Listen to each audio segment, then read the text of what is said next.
G'day, mate. 40 here. I'm so excited to find this new book. I was just looking on Amazon the other day for books on talk radio, and about the fifth result on Amazon books for books on talk radio is this new book by Matthew Leshak, and it is called The Drudge Revolution, the untold story of how talk radio, Fox News, and a gift shop clerk with an internet connection took down the mainstream media.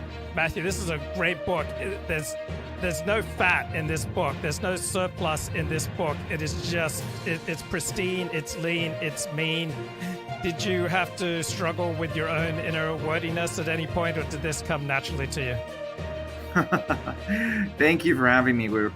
The struggle with anything to do with Matt Drudge is finding information on Matt Drudge. But fortunately, I was able to get about 218 interviews and piece this mysterious man together. And I appreciate your kind words about my book. Thank you. Oh, it's a great book. I mean, this is the world's crying out for this book. It's an important book. Do you know, have there been any PhD theses on Matt Drudge? You know, it's interesting. Academia has largely ignored Matt Drudge. And I put some thought into that. And I think academia largely has issues dealing with remarkable individuals. They tend to view societal turns and usually in groups, as in waves.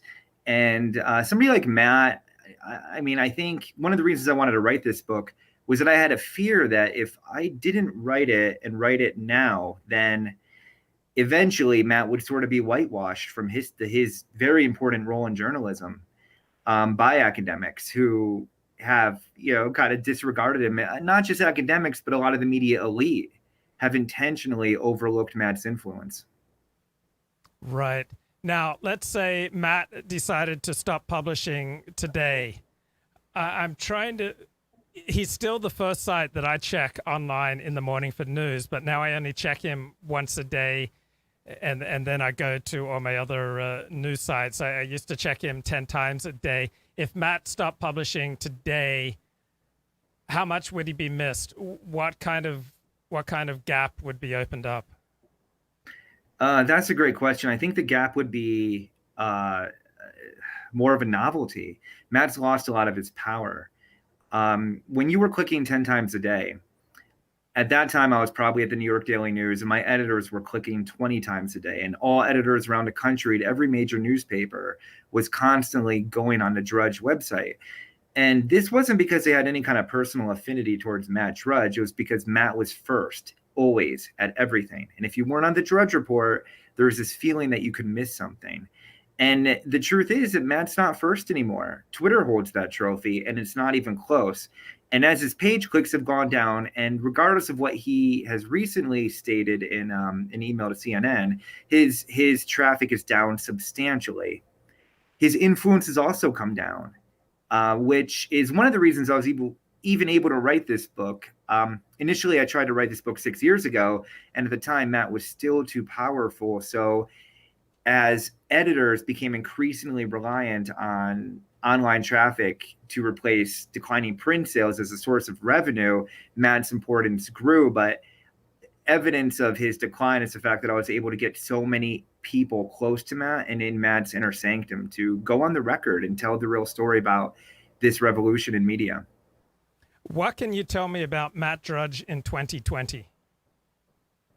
You know, it's really fascinating. I go on Twitter today, and Matt and Drudge is the number one trending item, and everybody is shocked that Matt and his website are being weaponized on behalf of Joe Biden right now. And I get it. Everybody thinks of Matt as this political guy because of Clinton and his big story with the Clintons back in the 90s. That was what brought him into the mainstream.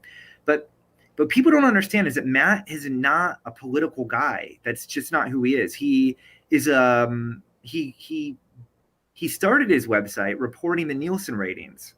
He's been a Hollywood guy who loves news and he loves chaos. That's always been his wheelhouse. Now, of course, Matt Drudge has his political opinions, and he's voiced those quite a bit, but those are personal. His website is business, and it's 2020. has rolled out, people have seen that Matt isn't loyal to any political ideology. He's making a fiscal calculation by this political turn that he's made towards Biden. He thinks that at the end of the day, this move will be best for the bottom line of his website. That's been 25 years of going back in Matt Drudge's history, talking to people who knew Matt. That's always what he's done. And people forget when Matt Drudge came out for Donald Trump early in 2015, people were really shocked. They kept saying Ted Cruz is the conservative. Donald Trump's a liberal from New York. What is Matt Drudge doing? Is Matt Drudge turned liberal? And I have a part in my book that takes the readers back to 2008. And at that time, Andrew Breitbart was an AM editor for the Drudge Report. And he became absolutely convinced that Matt was weaponizing the site for Barack Obama, to the extent that every time Andrew would complain to friends that every time he would post a story about Reverend Wright, those Reverend Wright stories that were big back then, and the links towards then Senator Barack Obama, Matt would go on from whatever remote location he was at and replace it with something more favorable towards Obama. Eventually, Andrew called Matt out, and IM'd him and said, what is this? Why are you having your coverage this way? And Matt responded very bluntly, I think an Obama presidency might be terrible for the country, but it sure would be great for my website. And as history reflects, I can't think of more than a handful of people who profited more off of the 8 years of Obama stewardship than Matt Drudge. His net worth is north of $100 million. So all this debate over Matt's turn to the left and what happened, I find a little bit naive. Matt is a businessman, and he's making a business calculation. I'm going to gently push you on that. I'm wondering if maybe even more than a businessman, given that he's worth so much money, I'm wondering if what's even more important to him than money is the feeling of importance and the feeling of being a kingmaker. Oh, I actually agree with that to an extent. I think primarily his concern is on the business end, but he also wants to stay relevant. And Matt's been remarkably effective at doing that. This turn didn't just, it cost him, to your point, and I mean, this would be evidence to your point, because this move did cost him in the short term eyeballs to his website. His traffic's down.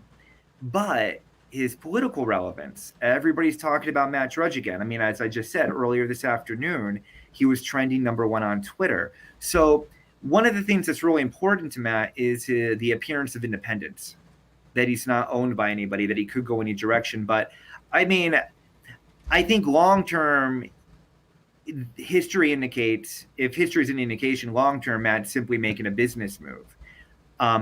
But what you're saying is totally within merit. Staying relevant is also part of the deal for Matt. Right. Interesting. He's such an interesting character. It's amazing that you're able to get all this information about him. How come we haven't seen Matt Drudge getting sued and deposed and having to submit to legal discovery? That's a great question. I've done about 80 interviews. That's the first time I've been asked that one, and I think it's a great question. Matt, I have a story for you about that. Tracy Seffel, who was a Clinton communication advisor for Hillary, and she became close. People would be shocked to know this. She became close friends with Matt. And one day she described a scene where they walked into Matt's condo in Florida together, and there was this giant pile of mail in Matt's mailbox downstairs. And Tracy goes, "What's that?" And he goes, "Oh, just legal stuff, people suing me." And he took it all and he just tossed it. Yeah, but I mean, he's aggregating news, so I think he doesn't concern himself with it. Yeah, but if someone wants to sue him, even though it's been a long time since he's broken a story, I don't get how if somebody wants to sue him, they don't, put him through the hell of discovery. Like just that opening to sue someone. It hasn't happened recently because I think the at least that I've been able to find, there's been no recent lawsuits. But remember, Sidney Blumenthal sued I remember. him. Yeah. back in the 90s, and they did go through that process of discovery. And Sidney Blumenthal ended up having to pay Matt. So I think that sent a warning shot across the bows for the idea of trying to sue Matt, because you know, New York, in America, it's really difficult to. I mean, you see Michael Wolff and some of these books that come out that just say things that are completely not true with anonymous sources, but our laws. I think in Great Britain it'd be much easier to do a defamation suit and prove damages and that kind of thing. Here, I just think Matt hasn't had to worry about it too much, aside from the Blumenthal case. Yeah, but I was sued 5 times as a blogger, so it's no fun being sued. Man, really? Yeah, I didn't lose any of them. One, we settled because I would not reveal a confidential source. But it's no fun going through the process. So I think that anyone with a burn against Matt would sue him just to put him through hell. Like, that's like a normal thing to do. You can't shoot people. When you really hate someone, you sue them so that you can put them through hell. You could incredibly embarrass Matt in a deposition. Like, he would not like the information coming out in a deposition, and he would not. Remember, Luke, you report original material. Matt, you know, he hasn't done much of that since his Clinton scoop. So that puts him at less of a risk. You put yourself out there because you're doing original reporting. He's 99.9% just aggregating news. Yeah. Now, I notice there's been a dramatic decline in the amount of his posting in the last 18 months. I can't even recall the last story that he broke. Can you recall the last story that he broke? I can. It was that Bloomberg was going to have Hillary Clinton as his running mate. Okay. Remember that one? Yeah, that didn't turn out right. That didn't turn out so good. And no, but you're right. He doesn't break news anymore. He doesn't update quite as much. One of the people who I was fascinated to be able to get on board with this book was Joseph Curl, who, you know, there's only been a small handful of people that ever worked with Matt on the Drudge Report, and obviously Andrew Breitbart's no longer with us, but Joseph Curl is Matt's only full-time employee he ever had. And he was talking about the Drudge Report and what working for the Drudge Report was like, and he gave these really interesting insights. And one of the things he told me that stuck with me was how Matt told him, when you're linking on the Drudge Report, that you're not riding the waves, you're creating waves. And then by 12 Eastern time, Rush Limbaugh is going to be leading with your story on his A block, and then the White House press secretary is going to be getting hassled about it. But then you move on to stay ahead, to constantly be staying ahead. And at that time, you know, Joseph Curl was working. He had somebody helping him, and then Matt was working. But you're right. Something's changed. He's not ahead anymore. It's slow. It's reactive. And how does Matt make news now? He's making news by bashing Trump. That seems to be what gets him headlines. Right. I will often check back on the Drudge Report 24 hours later, and a lot of the stories are still the same. And that's not how the Drudge Report used to be. It used to be if you check back 24 hours later, virtually all the stories would be new. Now, often I check back 24 hours later, and 50% of the stories are the same. So it's just kind of curious if he's going to keep doing it where he doesn't hire someone, or at least put a little bit into it, because he has such a huge platform. He could be so much. He could be influential, because Twitter is great for breaking news, but you have to mine through Twitter, generally speaking. Well, with the Drudge Report, it's so handy just to go to one place to get boom, boom, boom. Any thoughts? Yeah, no, and Matt's one of Matt's geniuses is his ability to write a headline, to read an Associated Press story and find the key to the story on paragraph 9, and then lead with that in his headline and link to it. It's not the same site anymore. And I think one of the reasons is that Matt doesn't have anybody, if anybody, maybe one person helping him. When Curl was there, they actually had 2 people doing the Drudge Report, and that's when it was cycling fast, and it was at its peak, 2009, 2010. There's a lot of talk right now about, did Matt sell the site? And you got to understand Matt Drudge. When he went to Andrew Breitbart's funeral, for instance, he had a conversation with Steve Bannon, and he asked Bannon, because this is right before Breitbart was going to roll out, big government, all these websites. And Matt asked Bannon, are you still going forward with all of the Breitbart websites now that Andrew's gone? And Bannon said, yeah, full steam ahead. And Matt looked at him and said, when I'm done, my site's going with me. Nobody will ever put their name on my website. I just couldn't deal with that.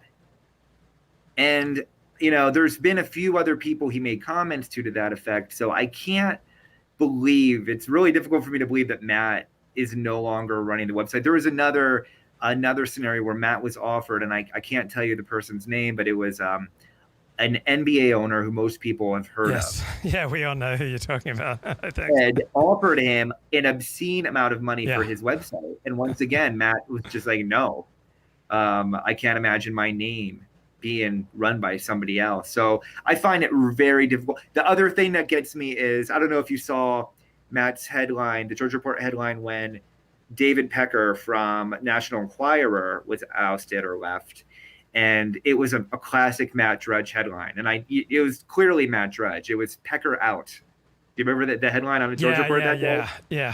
And then there's still tons of, like, when you go on the Drudge Report, you've been a follower for so long, so the soup.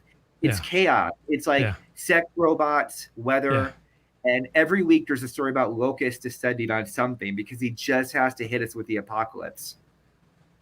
Yeah. When I was about 6 or 7 years of age, I went out into the fields in Australia, and I deliberately set fires. I did this on 2 occasions. I wanted the thrill of lighting a fire, and thank God no damage was done. Smarter minds kind of saw what was happening, fixed it. A friend gave me a very stern talking to, and so I never did it again. But I did it on those 2 occasions I think because I kind of wanted to make the outside world match my inside world. Like inside, I was very unhappy, and there was kind of a conflagration going on inside of me, and so I kind of wanted to reproduce that in the outside world. And it reminds me of another saying about language: use what language you will. You can never say anything but what you are. So the conflagration that Matt lights on the Drudge Report matches perfectly with your picture of him. This is a fundamentally miserable person. He's fundamentally unhappy, and you've got kids. You would not want your kids to be at the level of unhappiness that Matt Drudge has seemed to have lived with. You're right, and he's a complicated figure because I went all the way back, Luke, to like his high school friends. Like I started down deep with Matt Drudge, like his school friends. I really wanted to know who he was and the family he grew up in. And one of the things that's most remarkable to me is that this is truly an only in America story. Matt Drudge came from a highly dysfunctional family. His mother was severely mentally ill to the point of being incapacitated at times. And his dad disowned him. And Matt, had no education, finished, I think it was 355th out of 361 kids in his graduating high school class.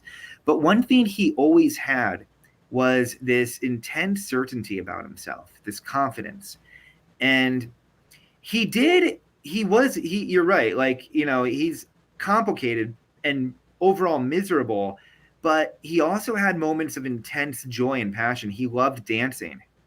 And he was a staple at the 80s clubs in DC. And there was a story, his best friend in high school, Michelle Brooks, told me about how one day it was 2 a.m. and Matt showed up at her house and didn't have a shoe on. And Michelle's like, Matt, where's your left shoe? What happened? And he goes, oh, I lost it dancing. And I think about that because the image that we all have of Matt is of this very mysterious, static character. And he's also kind of filled with a bit of paranoia. And what you said is really true. He does pour his soul out on his website. Like, it's a great view into his mind. And you can see the chaos and the anarchy in his worldview, which is rather dark. But did you happen to hear the interview he gave on Alex Jones back in 2016? Yes. Fascinating, wasn't it? And it was amazing and articulate. And it was really prophetic to this moment where he talked about how when he came up in the internet, it was full of these bright colors. And it was this freedom where everybody could express themselves. They were all on equal footing, and how today the kids don't even know what that is. They're all living in, and his term was social media ghettos. And I think he was sort of waxing poetically just about his own downfall because he could see it. He knew that. And it's interesting because Matt Drudge, there's been all these people trying to replace the Drudge Report and all these next Matt Drudge. And it's kind of fitting that Matt's not going to be replaced by a individual, but by a movement, kind of like he did when he came on board with the internet and took down the entire mainstream media, which I don't say lightly. I believe that he was the fountainhead of everything that's going on right now with print news. That was the spark. Why has no individual or organization been able to supplant him? Well, for one thing, Matt was extremely fast. And, these news organizations became so big that I worked at the New York Daily News. It was the largest newspaper in the world for a period of time.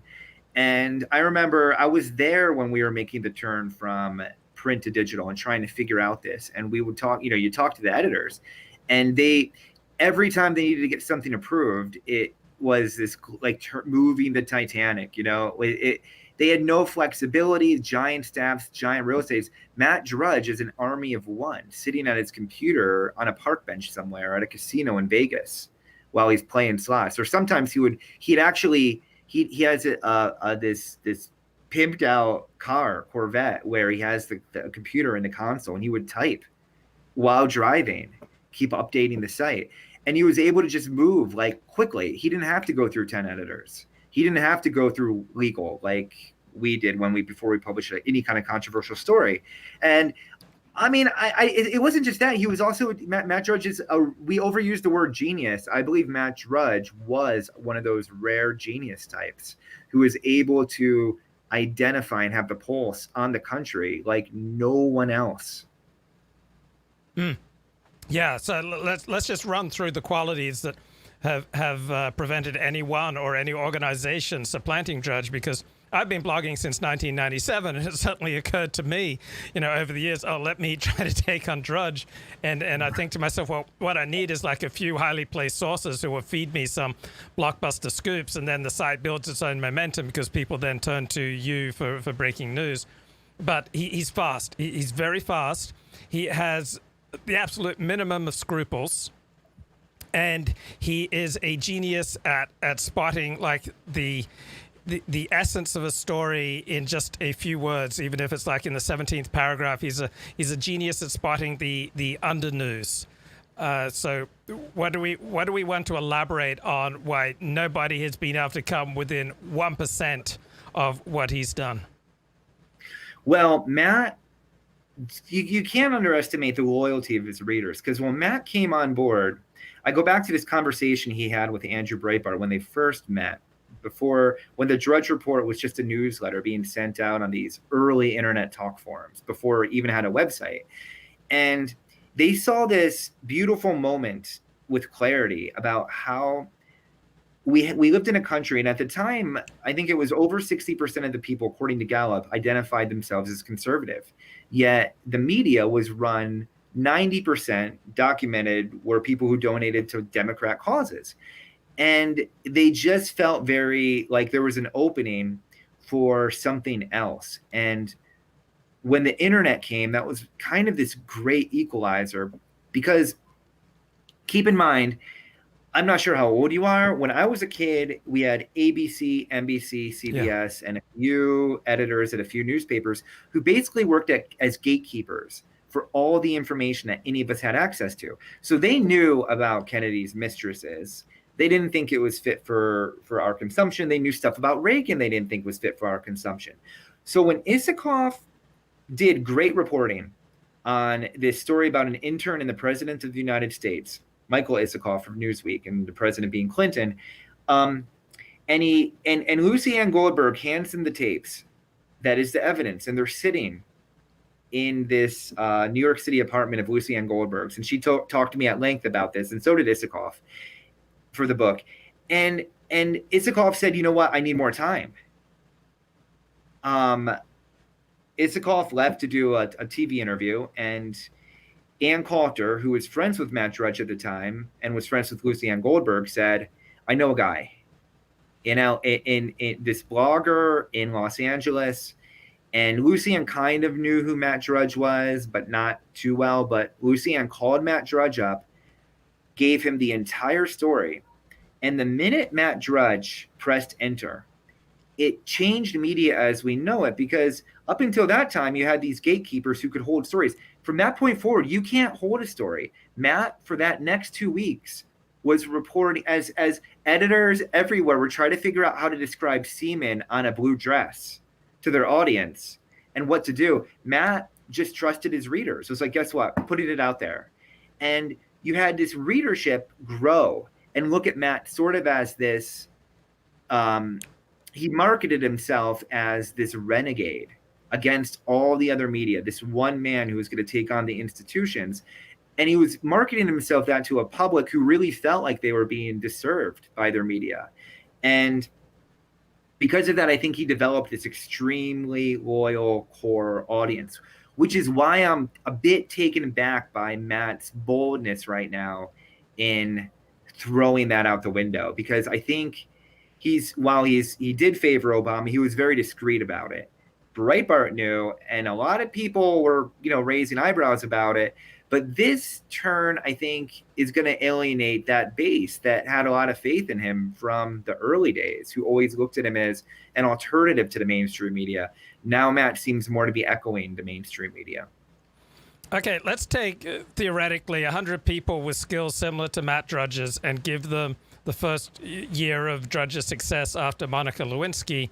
It seems to me, in my understanding of human nature, that 95 to 99% of them would essentially allow themselves to be bought off, sucked off, however you want to frame it. I know for me, I'm incredibly susceptible to flattery.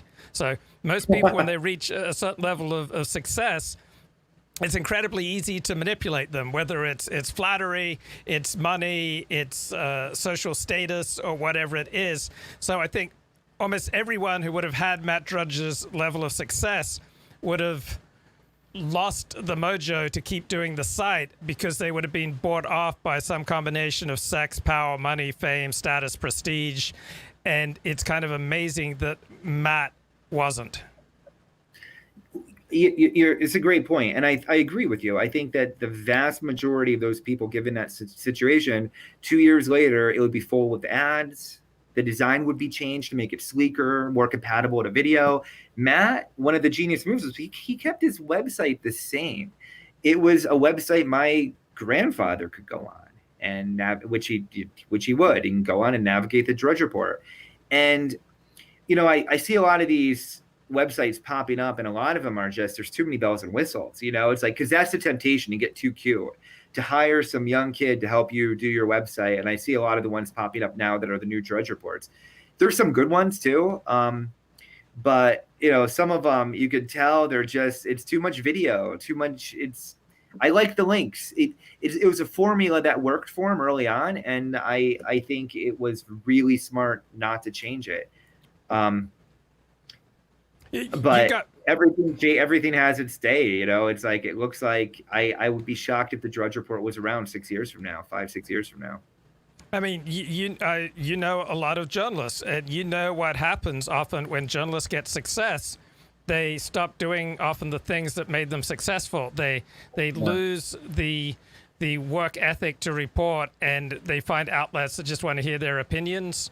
They buy into the flattery. They just want to be on TV. The ways that writers sell out. That one moment this writer, and they're like the hot new thing. They're cutting edge. They're so incredibly hardworking. They're doing great reporting, and then a few years later, they're just a shell of themselves, just coasting. So it's so impressive that Drudge did not lose an accurate sense of himself, because in no sense would one predict that this guy is stable. Like, I'm amazed that he hasn't self-destructed. I mean, he used to react like remember when Jeanette Walls wrote about him and Drudge highlighted it on his page. Drudge has sex with eggs, and I think he may have even thrown her cell phone number on there. And much of it, like the early Drudge, you would have expected that this guy would have self-destructed. It's kind of amazing that this guy hasn't self-destructed. Well, you bring up a great point, and Matt made a decision. There was a really well-written article, I think it was in New York Magazine, back in 2007 about Matt. And I talk about this a bit in my book, and I spoke to the author's name. I apologize. I can't recollect off the top of my head. But it was overall a very flattering article about Matt. And Matt, of course, didn't talk to him, but he used words from Matt's radio interview and spoke to a few people. There was a tiny bit of personal detail about Matt's life in the article, but not a lot. This rattled Matt, like rattled him. And he met up with a friend a day later and told the friend that he had made a decision that the website would be more powerful without Matt's face attached to it, to be Batman, be more powerful behind a cape. And that's why it's interesting, because my publishers were like, oh, do you think Matt will respond? Will Matt, link to it? I was like, oh, no. Matt Drudge will not respond to my book. He will not link to my book. He will ignore it. Because that, since 2007, is the way he operates. And I think it worked for a while. It was, very successful. He also ended his radio show as soon as the article got published. I think it was 2 weeks later, he'd finished it after 10 years, just to go dark. And since then, he's had his picture taken one time. And so people don't really even know what Matt looks like right now so much. And he's done a handful of interviews, but they're always unannounced and with friends. Like when he showed up at the Alex Jones show, another time he showed up at a radio station in his hometown, unannounced. And another time he showed up at Savage's, Michael Savage, who they're friends as well.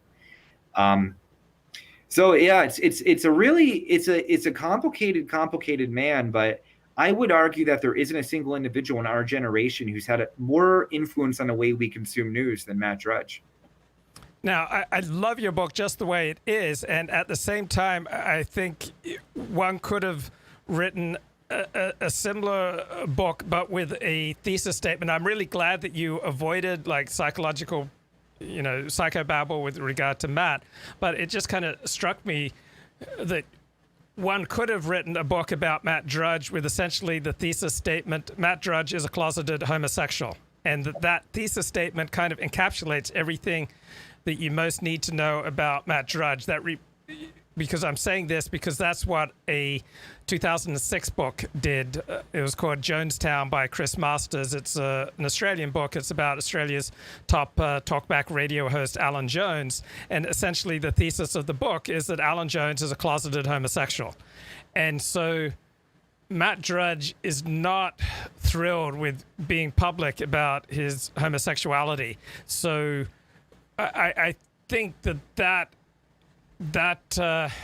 gives us a great deal of insight into Matt's trajectory, particularly the turn towards paranoia and isolation over the last 20 years. Any thoughts? This was one of the things I struggled with the book, was how to, deal with Matt's sexuality without sensationalizing it. But I have no choice but to acknowledge it because it's clearly part of who he is. So I just try to write it as straight as possible. And no, I appreciate it. I'm a bit old school in terms of journalism. Like I come from the branch of thought, which is kind of extinct now, that journalists should keep their opinions mainly to themselves. And, I'm not an advocacy journalist. I just try to tell the story. But you're right. I mean, there's a lot of interesting things you could try to ascertain. This book isn't that. Like I have no qualifications. I don't even have my own kids figured out. I definitely can't, psychoanalyze anybody else very well. I wouldn't trust that. Right, but you have life experience, and you know that when there's something salient about a person, such as Matt Drudge's fairly prodigious sex life, like with a lot of different partners, some of it pretty brutal, and his complete lack of comfort with owning up to it. It doesn't take someone with psychological training to understand how that would drive and warp a man. Like, this is not someone, like, how could he be public if Because when there's something prominent about you that you refuse to admit publicly, that's all people beat you on. If you're a public figure, they just beat you on that, beat you on that, beat you on that, because it's so obvious that you're unable to come to terms with who you are. And so, as long as he will not publicly own to being homosexual, there's almost no way that he can be a public figure, because he would just be. There's so many people with an incentive to beat down on Matt Drudge. It would just be brutal. Any thoughts? Do you think in 2020 people really care? I mean, I have a feeling that if Matt came out now and did a media tour, I don't know how many questions he'd be asked about it. I think 20 years ago, definitely. But keep in mind too, when Matt was in his teenage years, we're talking about the 80s, and views on homosexuality culturally were just very different back then, including amongst his own parents, who weren't big fans of the whole situation. My book chronicled a bit of that. I got a hold of a lot of court papers. They thought Matt had mental issues. They sent him away for a little bit. There was talk about giving him up, and it was a really rough childhood. And I don't think public figures necessarily owe us anything in terms of information about themselves. We kind of consume from them what we want on our terms, and they get to tell us what they want on their terms. Matt chose not to cooperate with this book. I went to every house he owned. I sent certified letters, 100 emails, but I didn't expect him to. And I went into this knowing that he's extremely private. But the paranoia also extends beyond just that. I mean, I spoke to a very well-known public figure who met Matt in a green room one day before Matt was going to do an interview, and this is before Matt went dark. And he said to the guy, "Oh, Matt, where have you been? Where have you been going?" And Matt mentioned that he was traveling to Israel and a few different places. And suddenly, the other guy in the room didn't say anything. And suddenly Matt just freaked out and became convinced that the guy was going to begin telling everybody where Matt was going. Yeah. And, it really, to the point where this media figure then went outside into the parking lot, and Matt followed him and was screaming at him, saying, "I know you're going to tell people where the places I'm going, and I know you're going to betray me." And the guy was just really confused, and Matt Drudge never spoke to him again. And, one of the themes in my book, that's one of the sadder themes, is just that is very few people in Matt's life that he still talks to. It's like he becomes convinced that the person's trying to use them or work against him. And I can't tell you how many people I spoke to who were just like, "I have no idea what I did. I just got cut off one day," just like that. And how come we haven't had revelations from ex-lovers, and how come we haven't had photos of Matt Drudge in the last 10 years or so? How come the paparazzi haven't stalked him? That's a great question. I actually have no idea, because I've worked with the paparazzi a few different times when I was at the New York Daily News. But I knew some of them because our paths would cross once in a while, and they're very good at their jobs. So that's a great question. I'm not sure why. I'm assuming there just hasn't been quite as much demand, combined with the fact that Matt's been extremely elusive. Like, when Britney Spears is walking out of a restaurant, a lot of times Britney, like, you've been in media a long time. I mean, it's really hard to believe a lot of the things that you're told. There's a major celebrity who I can't name, but he worked with the New York Daily News all the time to tell stories about himself. Yeah. For page 6, not page 6, but for the gossip page. Yeah. And it's the way it works. But Matt doesn't have that. Matt doesn't crave publicity at all. And those people who, like, you mentioned it before, they love going on television to talk about, and you've done television before. Yeah. You don't get paid.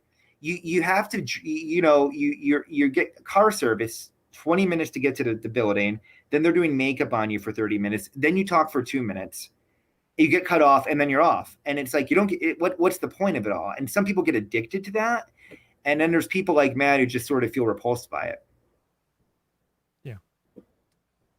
Matt Drudge loathes bloggers. He almost never links to bloggers. He doesn't seem to particularly care for bloggers. Any thoughts? I just find it really ironic, because Matt, that was his roots. That Yeah. was his route. So I don't quite understand. I think though that there's a few websites he's been going to lately, like Discern. I don't know if I'm saying that right. And it's very odd, but that's Matt's always done that. He's gone to these offbeat different websites.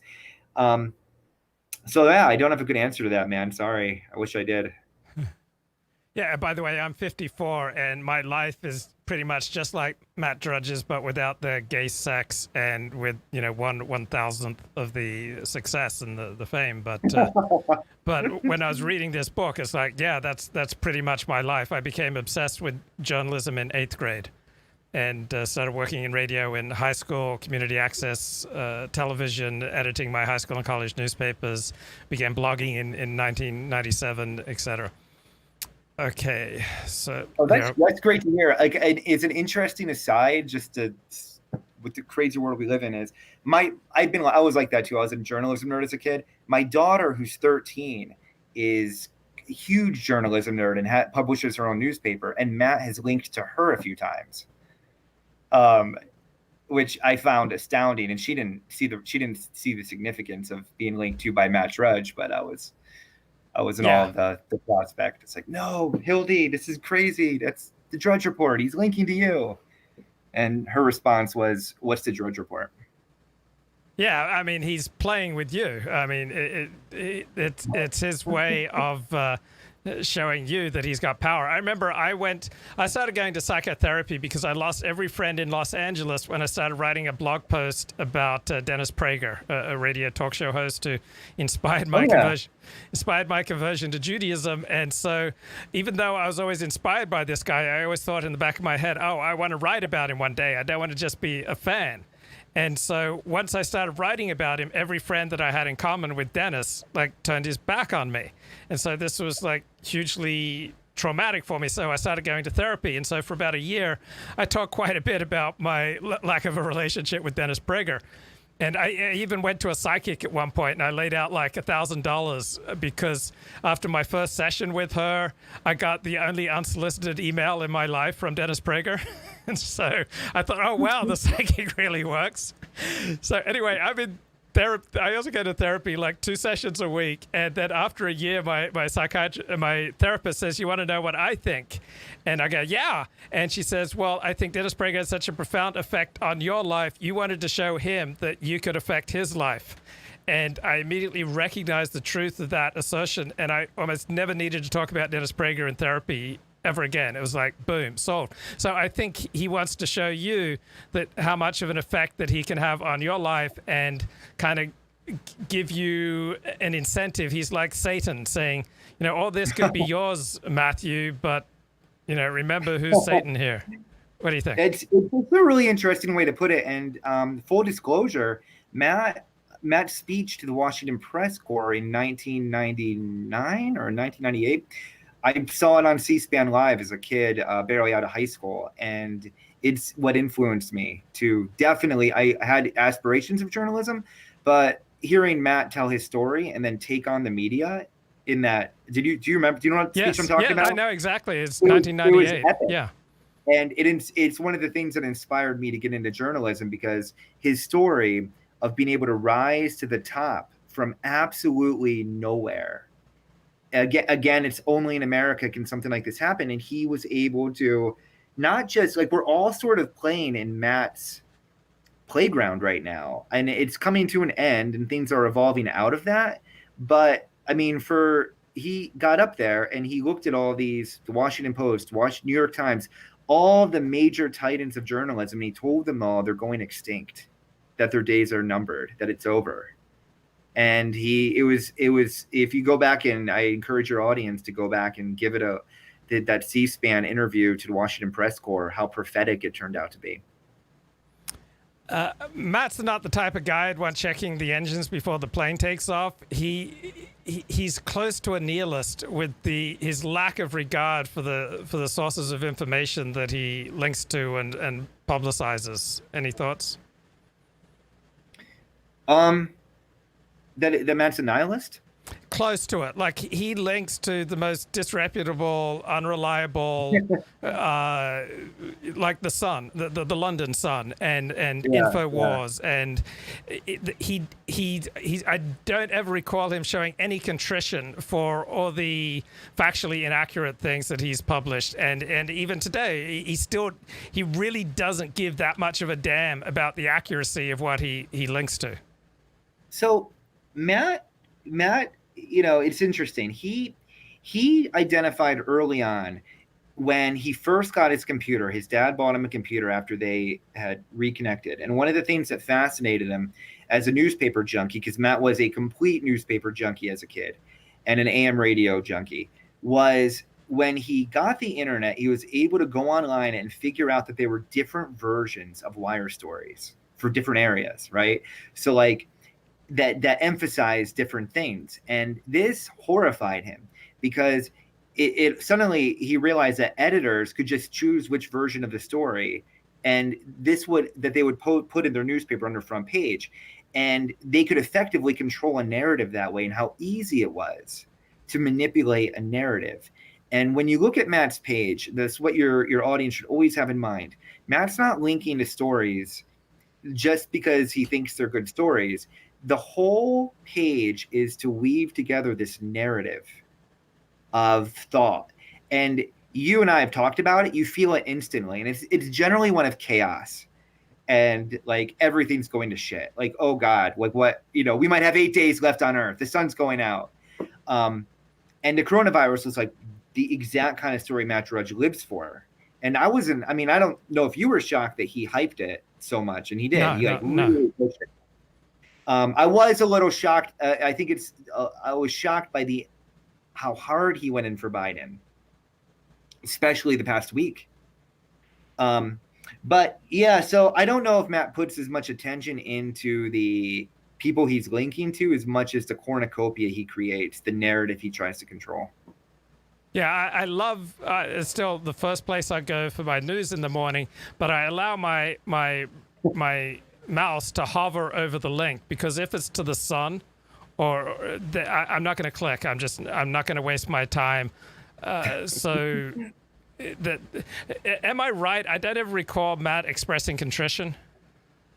No, in fact, Matt would stand up and say, "I've posted some incorrect stories, but I'll put my track record up against every single major news organization in terms of accuracy."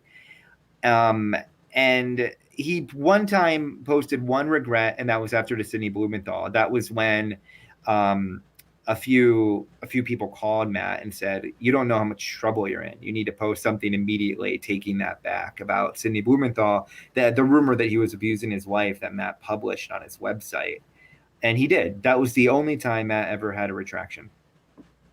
And that was what? That was like that's very long. 1996 or 7. Yeah, a long time ago. Andrew Breitbart's relationship to Drudge reminds me of the polluted town that relies on one factory to employ, all the men in the town, but the factory emits pollution that kills the residents of the town quite early with very nasty cancer. So for Andrew, as for many, many people, that which sustained him also contributed to killing him. I mean, that's a great way to put it. Yeah, what are your thoughts? That's a great way to put it. That was one of the sadder parts of the book. Is I went into this book thinking that they were friends, and trying to explore that. And what the facts led me to understand was that, they weren't. They had a really off relationship, and Matt underpaid Andrew severely. Initially, Matt offered Andrew a partnership with the Drudge Report, but the condition was that Andrew would have to quit his full-time job for E! Entertainment, and Andrew just couldn't do that. So he was being severely underpaid, and Matt, Andrew was always trying to look for ways to make money outside of Matt. But the problem was Matt was so powerful. And the other thing that people don't understand is that years would go by where they wouldn't see each other have a phone conversation. Andrew would describe Matt as like this boss who it's like the craziest job in the world, because I have this boss who I never see, I never talk to, just get these random checks once in a while in the mail. But Andrew also worshipped him and feared him to Yes. equal degrees. Yeah, I knew Andrew fairly well from 2002 to 2012. We ran in the same social circles. I hung out with him at his place in Palm Springs, watched him Oh, operate I'm jealous. the Drudge Report. And I would say out of all the emotions that Andrew felt towards Matt, fear was the dominant one. That more than anything else, he was like very concerned that I never write anything about Matt Drudge that I learned from Andrew. He was very, very scared of falling out of Matt's good graces. And so he was hooked onto Matt in an exhilarating way, in a powerful way. It made Andrew a player, but it came at such an enormous price. It was breathtaking. Yeah, and you read the book, so you remember how there was a time when Matt Drudge put out an order that we're not linking to Breitbart, and this is after Breitbart left and started. There will be no more links to Breitbart, and it was sending a message, but that was the kind of message you don't send to a friend who has children and a wife and is dependent financially. It was a little bit cruel, to say the least. That's how it was perceived by Andrew's friends at the time. And it was short-lived, but it was enough to just kind of remind Andrew who was the boss. And Matt was very prone to do things like that quite a bit, just lock Andrew out of the website for a time period without explanation, or sometimes scrub all of his links. So when I was telling you the story about Andrew, who was really a true believer in the populist movement of conservatism, unlike Matt, it wasn't a phone call. Andrew would have to IM him and hope to get a response. Yeah. And it wasn't. People don't understand it. What you do, but it wasn't a good relationship. It wasn't, definitely not a healthy relationship the two of them had. Yeah, it was. Yeah, Andrew enjoyed the power that he got from Matt. He enjoyed the prestige. He enjoyed the cachet. Like, because he worked for Matt and he had an in for Matt, that meant that essentially he could talk to anyone. Like, virtually anyone will answer a phone call or an email from Matt Drudge in the conservative field of politics, because Matt's that powerful. One thing that I learned from Andrew was how much disillusionment or contempt he had for leading conservative intellectuals when he experienced how desperate they were to get links on the Drudge Report. He used to venerate these conservative intellectuals, and then when he saw their needy desperation, a friend of mine's a Hollywood producer, and so he goes to casting calls, and he always comes away from these casting calls with a migraine headache because the neediness of the actors is so intense. And that's kind of what Andrew experienced with regard to conservative pundits. They were so needy and desperate and yearning for a link from the Drudge Report. Do you have any thoughts? My thought right now is that I wish I would have interviewed you and got in a few little anecdotes like that in this book. No, that's interesting. I just learned something. Thank you. Yeah. I mean, he would tell me like big names who were just desperate. What do you think about Matt taking bribes to either to not write about people, or to publish favorable links? So. I don't have any information on Matt taking bribes. What I do know is that there was a pay for play scheme where Reuters links would go on the Drudge Report for a kickback. Mm-hmm. And there were a few other sources that did that. And I think Drudge's readers, who really value Matt's independence, would be a little shocked by that. It's not illegal. It's Matt's website. He's allowed to do what he wants. But there were definitely financial incentives to post specific links. It wasn't all just random, or it wasn't just what Matt thought was the best story. A lot of times the Reuters, for instance, there was a code in the Reuters links that would link back, and so that Reuters would know how much to pay out. And that went on for years. Now, would you be shocked if there were various, say, Hollywood power brokers who paid Matt millions of dollars to not publish negative articles about them? Nothing shocks me, Luke. Right. Nothing shocks me anymore. Right. That would not be shocking. Yeah. Right. I mean, I don't have any evidence of that, but I'd actually be more shocked if that did not occur. Well, I'll tell your audience one thing. I hate to even speak like this, but that's not going to stop me. Um, I have a lot of information that I couldn't confirm 100%. That would blow people's that I think was true. That would blow people's minds about the Drudge Report and Matt Drudge, but I wasn't able to, 100% get it. So I didn't, I'm not that guy. But that's the problem. Like, it's in today's media market, everything's sort of out there. And I tried to write, a balanced book that didn't take a political side, that just kind of told the narrative and pushed it forward. But there's so many stories about Matt and the website, and it's become almost mythical, the man and the site. Yeah, it's weird that no one hired a PI to dig up dirt on him and then publish it in voluminous, painful detail. Given that this man, has probably played a significant role in the election and the defeat of presidential candidates and failing presidential candidates in America. It's weird that there haven't been essentially a knockdown pamphlet on Drudge, but with just excruciating detail. Yeah, I also think, though, that a lot of every major campaign since the late 90s had somebody on staff known as a Drudge Whisperer, whose job it was to try to influence Matt and try to get positive coverage for their candidates. And that wasn't just on the right, that was also on the left. And I think there was also, like you were saying with Andrew, there was a fear element of Matt, of like him weaponizing that site against you. And the fact that he conveys this, I don't give a shit vibe about what people do to me kind of thing, because he went off the radar, which is also, people didn't know how to take that. Mm-hmm. Everybody loves publicity. Everybody wants to be on TV all the time. What's this guy doing? How's he, like, what's he doing?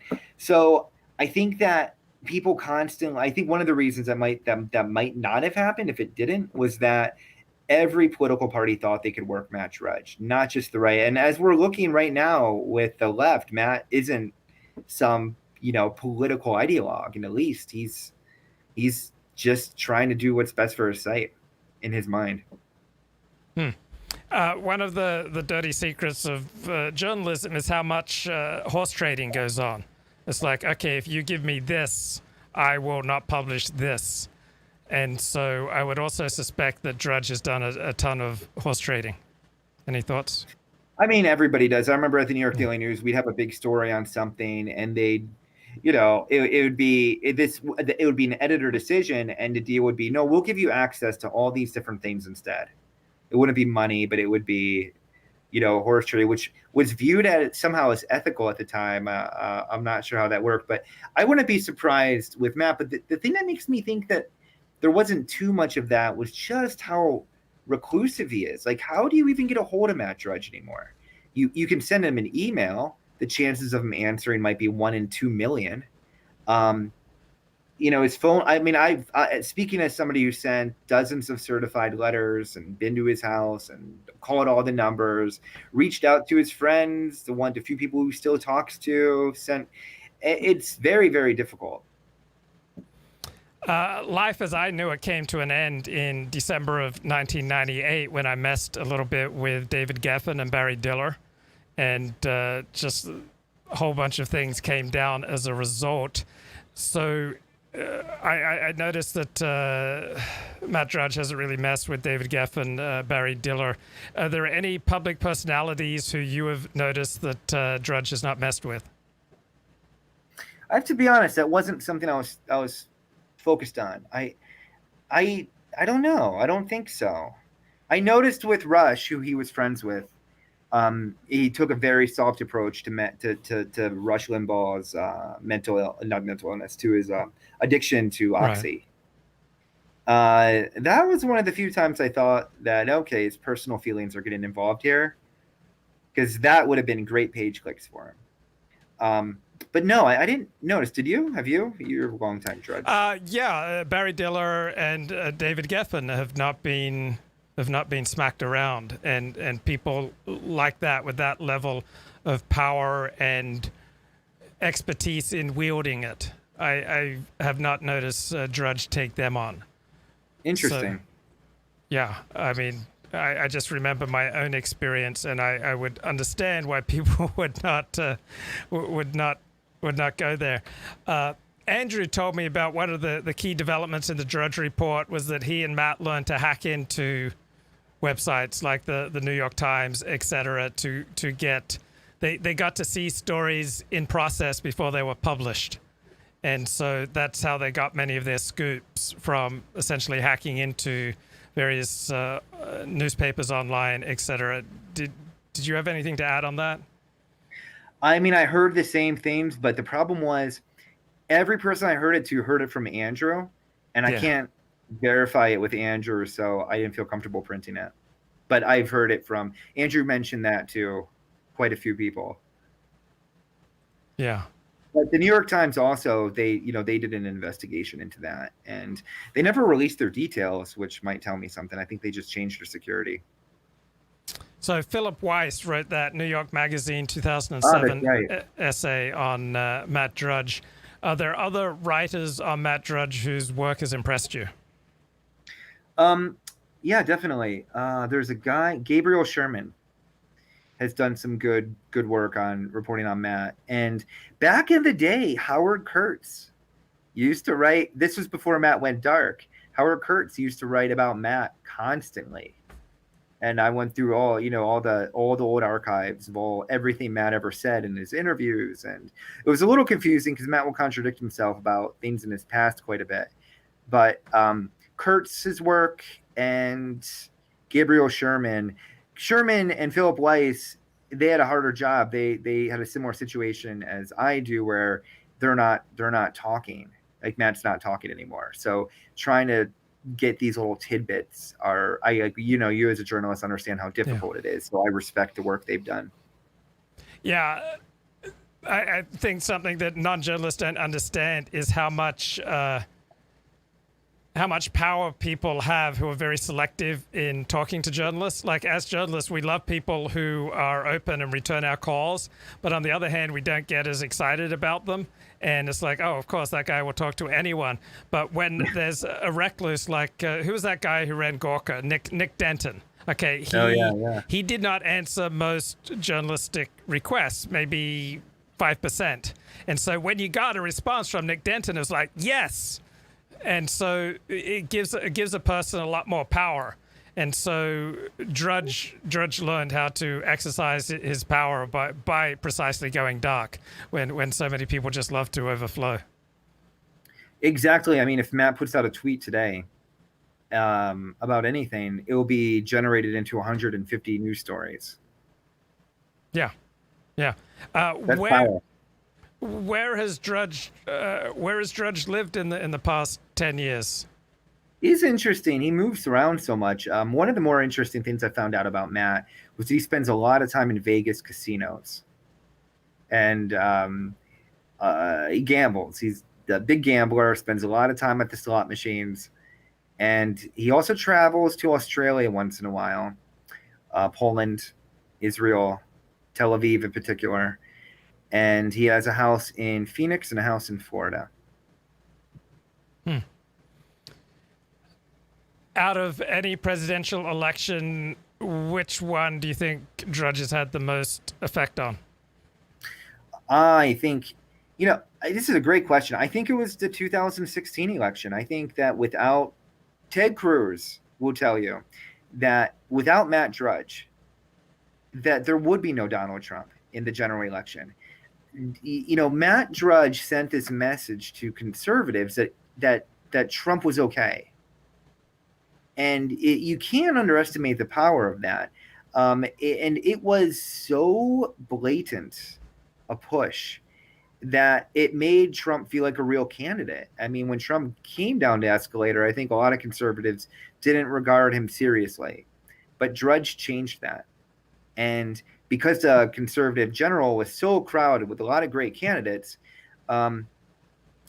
it was, Trump's popularity and Drudge were able to push him over to the top. I think he's had a lot of influence on a lot of elections, but I think that's one where I can comfortably say without Matt Drudge, there's no Donald Trump. So I remember in the year 2000, by about 1 o'clock in the afternoon on election day, that Drudge essentially predicted George W. Bush would win. I don't recall 2004. Obviously, 2008 was easy. I remember 2012 by about 1:30 that afternoon here in California, Drudge had laid out who would win the presidential election. And I remember in 2016, Drudge said that, that Donald Trump is in there with a very good chance by about 1:30 in the afternoon. This is way, way, way before not just the official media sources, but anyone of which I'm aware. How Drudge gets that exit polling, which comes out about 4 p.m., 4:30 p.m. Eastern Standard Time. How come he's the only one to release it? Any thoughts? Well, he's become he was able to make connections as the horse trading you were talking about with so many different campaigns that he still keeps in touch with so many different people through messaging and email that can't these campaigns feed him the information when they think it's to their advantage. And that those were cases where campaign officials, some of them who spoke to me, who were the ones for this book, who were the ones often feeding Matt information, would send him to kind of try to manipulate and control the narrative of the day, especially with an election. What's it like to have a friendship with Matt Drudge? What is Matt like as a friend? I don't think he's a very good friend. From Andrew's, from people who knew Andrew and you included, it just seems like he lets his paranoia take over too much. I can't. So you go to high school, and there's always that one guy who you think you pissed off somehow. Who, you wonder, what did I do? This person doesn't talk to me anymore. But then years later, you're around a whole group of the people in high school, and you realize that the guy doesn't talk to anybody anymore. And that was sort of the experience that came through with Matt, that I would talk to all these individual people, and they all thought that they did something wrong. And when I kept being like, well, actually, he doesn't talk to this person, and they would be shocked. They'd be like, oh, really? I guess he's just kind of shut the world out. So in terms of being a good friend, Tracy Seffel described him as, who was the Clinton communication director, described him as, terrifying and powerful, but also he was interesting. And when you were around Matt Drudge, there's so many people in the world today that I don't know if they have any, they just sort of float with the waves. It's like they kind of go with the flow, but there's a small group of people who really stand up and just are who they are. And Matt Drudge is one of them. And, he'll be remembered for that by the people in his life, but I don't think anybody would consider him a good friend. Who is Matt Drudge closest to in the world today? So from what I can tell, and I have not been doing research on Matt for about a year now. So take that with a grain of salt, because the book, you know how the books work, you've written. Yeah. So it's like you get published, you get done with the manuscript like a year ago. But it was, every now and then he'd visit Peggy Noonan. He had a boyfriend in Florida for a long time, and I'm not sure they're still together, but they were happy for a while. He was IMing Rush Limbaugh up until a year ago, and they kept in touch. And Ann Coulter's been on and off. Other than that, Michael Savage, they message back and forth, and that's as much as I can tell. That's about it. Now, you can sense that being friends with Matt Drudge would be incredibly awesome, that you could get incredibly hooked on it. This is a guy with a ton of ideas, a ton of insights, a ton of power, a ton of connections. And so you can understand on how that could be intoxicating. Like I've known people, I've been friends with famous people, and it was incredibly intoxicating to be friends with them. And then when you get cut off, it just leaves you absolutely bereft.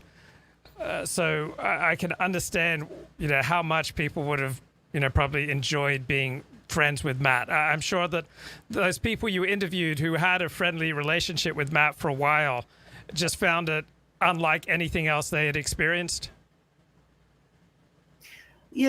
Joseph Curl mentioned to me once, and Joseph Curl was like a really great reporter for a White House correspondent for for for over a decade, and he worked for Matt for a while. And at one point, like he barely spoke to Matt, and at one point, Matt referred to him as his best friend, and Joseph Curl was like very confused because they had only spoken a handful of times and maybe met once.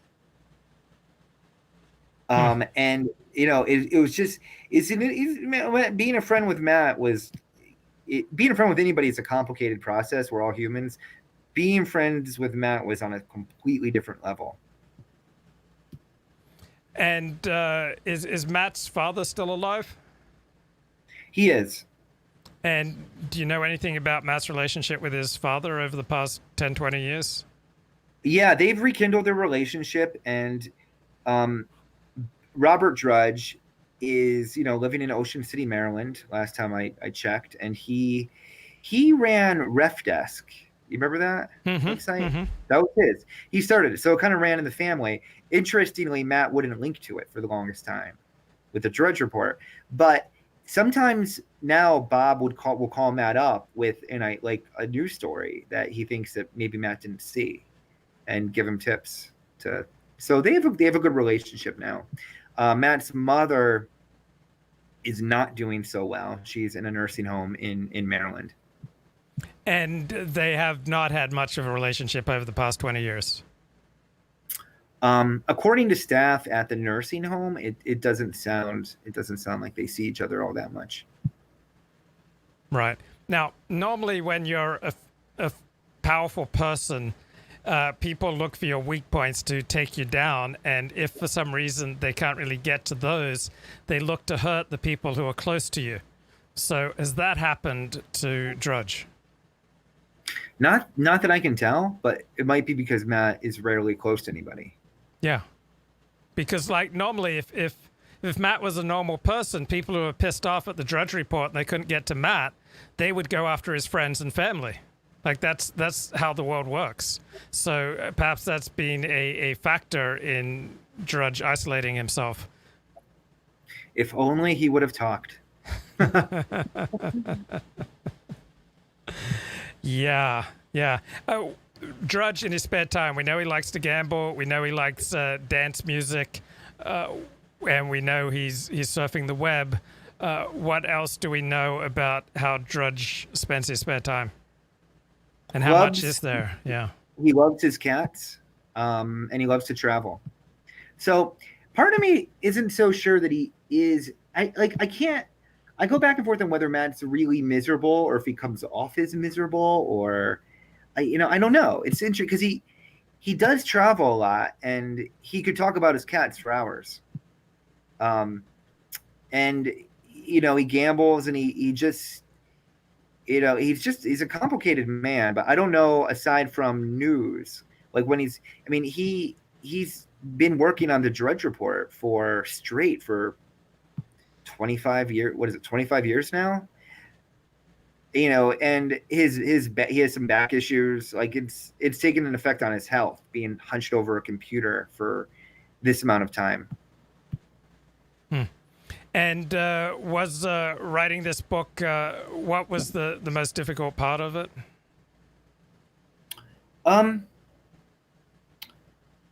Well, I found the most difficult part to be convincing people who were friends with Matt or had insights on Matt that talking to me, because when you talk about Matt Drudge in public and it gets out, and I'm not anonymous source guy. Like I had a tiny bit of anonymous sources, but the crux of my book, everybody's on the record. It's convincing. It was convincing these powerful players in media that getting the story out, the true story, the historic narrative of this tremendous revolution in news and getting it right was more important than possibly losing the traffic Matt will generate by linking to your stories. Because as soon as you put your name on in this book, Matt will never link to you again. And it was trying to make essentially this a pitch to people to appeal to their sense of history. that was very difficult. But, I can proudly say I was successful at it. And I think because a lot of these journalists did realize that, look, I am a part of history. Like, this was a part of history. And this story will never be told if we don't do it now. And I'm proud to say I feel like this book accomplished that. Has there been any interest in movie rights in your book? Yeah, I actually sold the movie rights. Oh, great. Yeah, Great. so I'm excited about that too. I'm a consultant on the project, in addition to having written the book. And the production company, their vision is great. They look at it kind of like a social network, and they love how it touches on all these elements of free speech that are kind of blowing up all over the country today.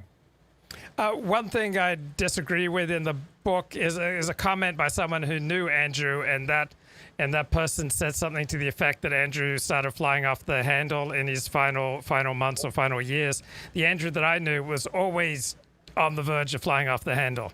He was never like people. He would get triggered by liberals from the first time I met him in 2002. So I didn't that video clip where he's yelling at Occupy Wall Street, "You're all rapists." That was not incongruous with the Andrew I knew in 2002. Like, he was always kind of on the verge of being triggered by the libs. There's a book about Andrew coming out soon.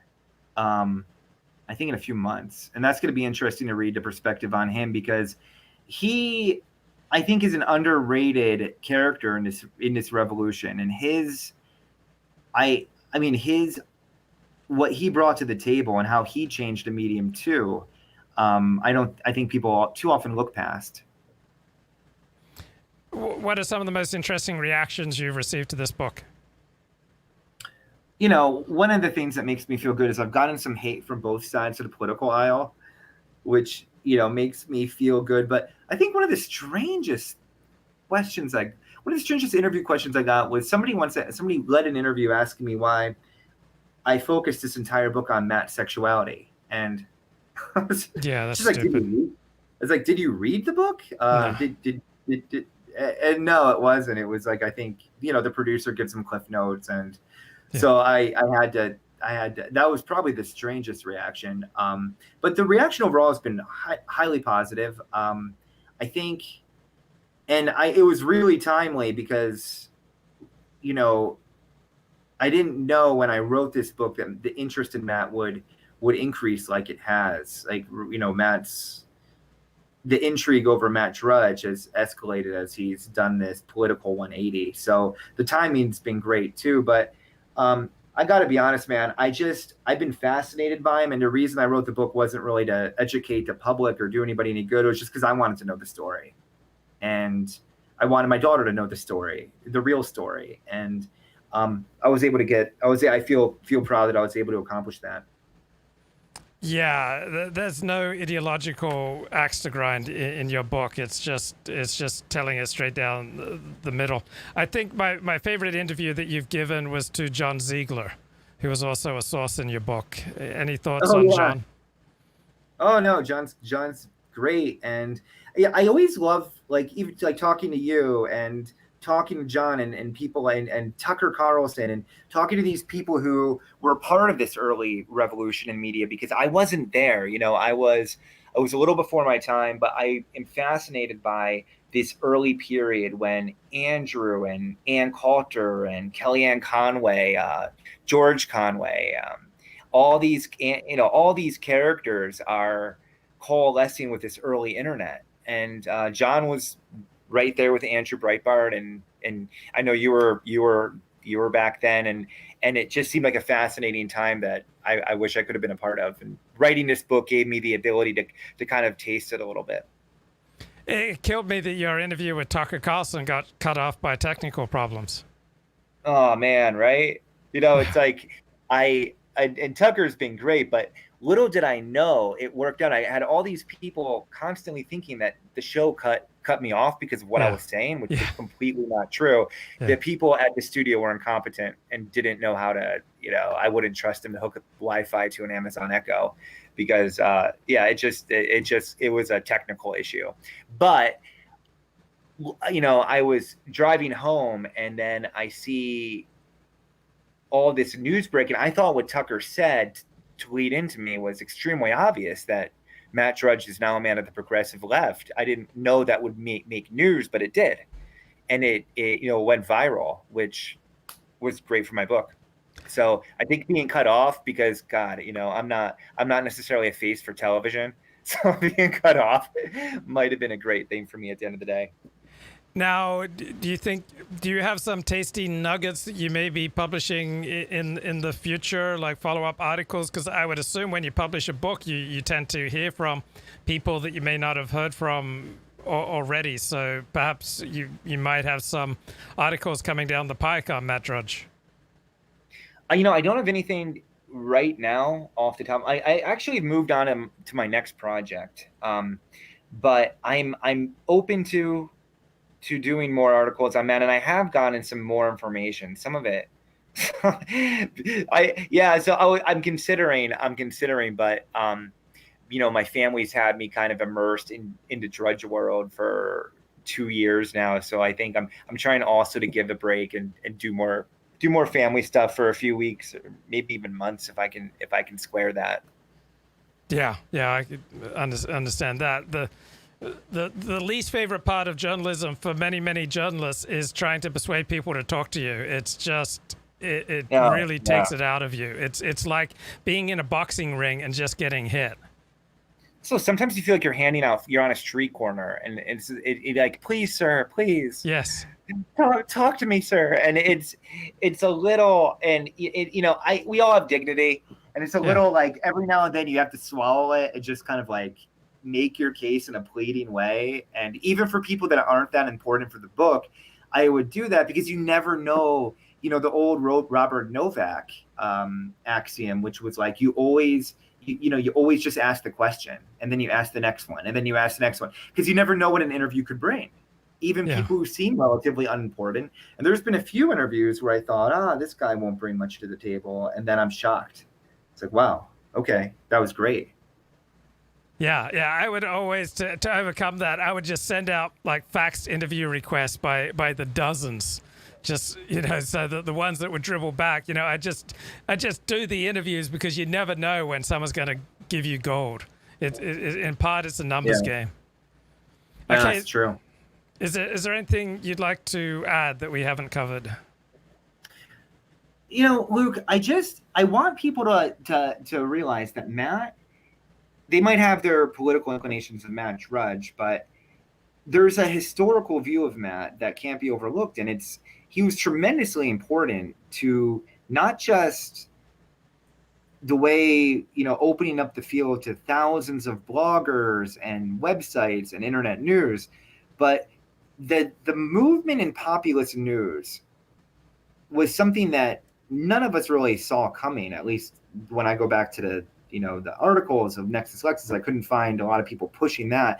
But it's really given and empowered the public, and in a way that we couldn't imagine. I mean, any tyrant all around the country, the first rule of trying to control your people is control the information, and the internet's made that nearly impossible. And Matt was able to have this vision early on and act on it in such a firm, bold way that changed the world. So whatever side of the political aisle and spectrum people fall on, I hope they can appreciate that about what Matt did and its connection to not just, all of the news and the news, but just basically the world we're in now. Like, there would be no President Trump. And that's one of the things that I think that people, when they read the book, they sometimes don't quite grasp about Matt Drudge before reading it. And I think that's important to just kind of get it out there. Yeah. So what was striking was some of the mainstream media contempt for Drudge and how they thought he was a flash in the pan, and he really did, change things, change the relationship of information and the people. On the other hand, I did a dialogue with a TV journalist in the Los Angeles Times in 2007, and I made a terrible case for bloggers because the dialogue was, bloggers versus journalists. And I made a terrible case for bloggers by starting out and saying that pretty much every criticism of bloggers by journalists is highly accurate. And I then went on to list, all the egregious sins that I have committed, because when you just work for yourself, it's endlessly easy to justify anything that you do because you're not accountable to an editor. So I think all the criticisms of journalists for people like Matt still retain a great deal of accuracy, and not many people like Matt Drudge have lasted over the years. Like we still so badly need the New York Times. And there was this movement that I was a part of that, bloggers are the great new thing, and there was so much delusion there. Really only Matt Drudge has been the great new thing for blogging. That very few bloggers can consistently make a difference like skilled journalists working within an organization. So there was the mainstream media had a lot of delusions that Matt was just a flash in the pan, but also the overwhelming majority of bloggers had all sorts of delusions about themselves, replacing the mainstream media. Any thoughts? Oh, I think that was really well said. I mean, there's a huge place for traditional journalism, but they just have to figure out how to monetize the web a little bit better and be a little quicker on their feet. And they will. I mean, I think we're on the verge of a golden era of journalism. I'm actually really optimistic about it. I think those two concepts will eventually marry each other. I mean, we're too smart not to figure that out. Well, it seems to me, I read about the porn industry for 10 years. So porn as an industry essentially died by about 2007. I mean, it continues in a much more limited form. But it seems to me that journalism as a business has largely died, and that its future is primarily nonprofit or voluntary. Do you think that journalism as a business is viable? I don't know. I mean, in my last few years as the New York Daily News, I remember we'd send out 6 people on an investigation on corruption at a housing project, and it would, that story about the abuse of the housing project that we put all these resources in would not generate as much traffic to the web as a Wonder Years, Where Are They Now? Or a Miley Cyrus Nip Slip, which costs nothing because we already have the wires. Mm-hmm.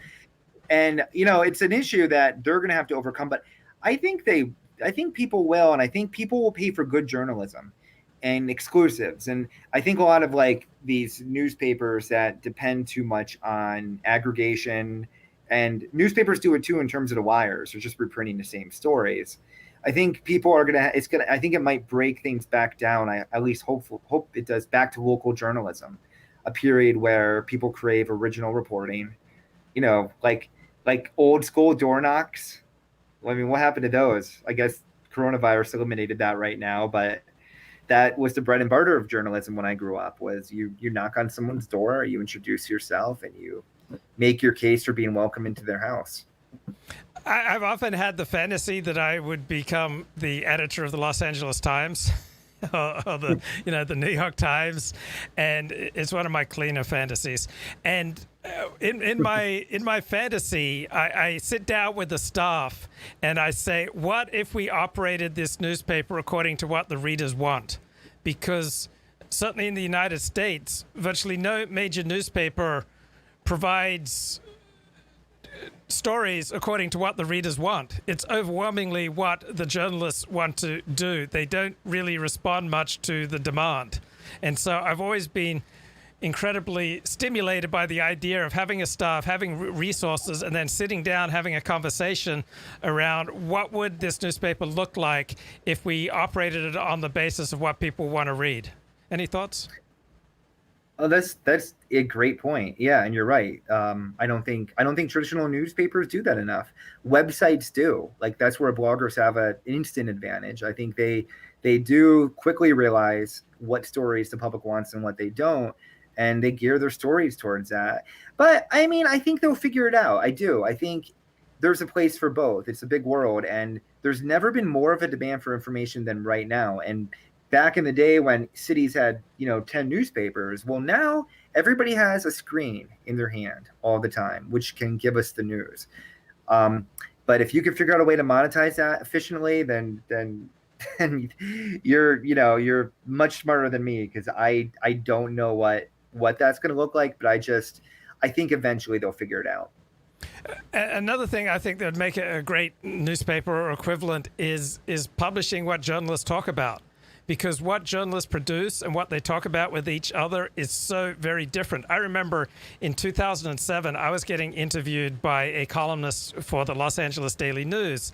And as we were getting started, he just made a side remark that the mayor of Los Angeles had not been seen with his wedding ring for about 7 months.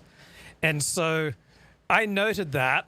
I immediately, while I was being interviewed, I fired off an email to a couple of reporters I knew who covered the mayor, and I said, yeah, why isn't this a story?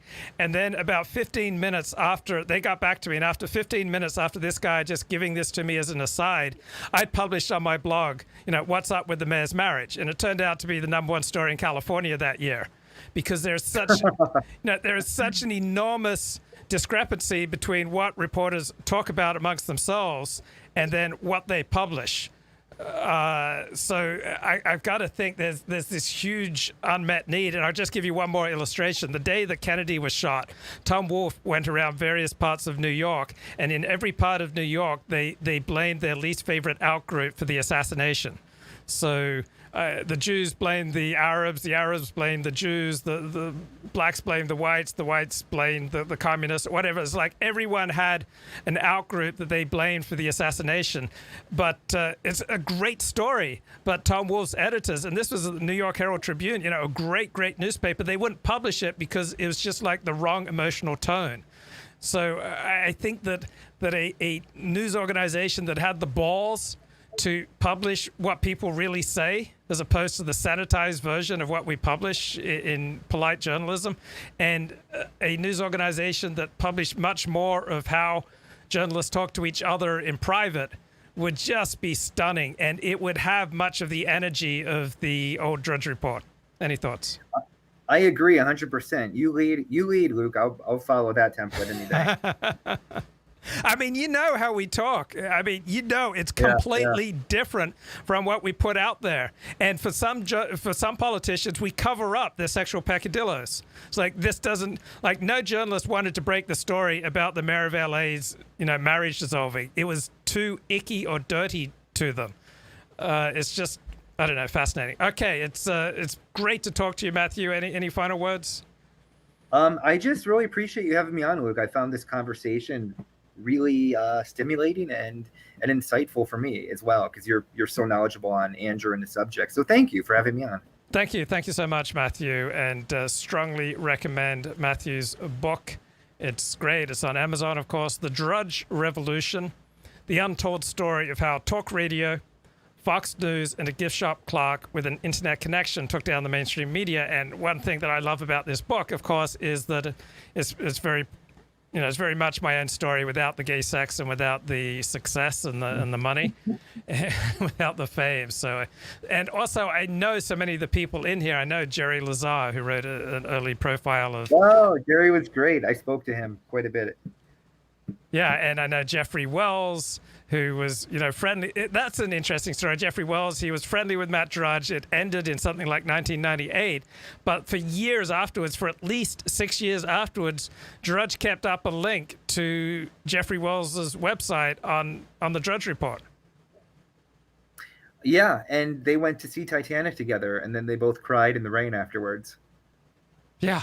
Yeah, but it was interesting that Drudge and him completely went separate ways. But for at least 6 years afterwards, Drudge continued to support him with a link. And yeah, Andrew mentioned that. I mean, Wells mentioned that and really appreciated it. Okay, Matthew, I'm going to move on with my solo show, but great to talk to you, man. I Yeah, really you enjoyed too, your man. book. Thank you. I Okay, appreciate it. Have a great day. take Thanks. care, man. Bye bye. You too. Bye.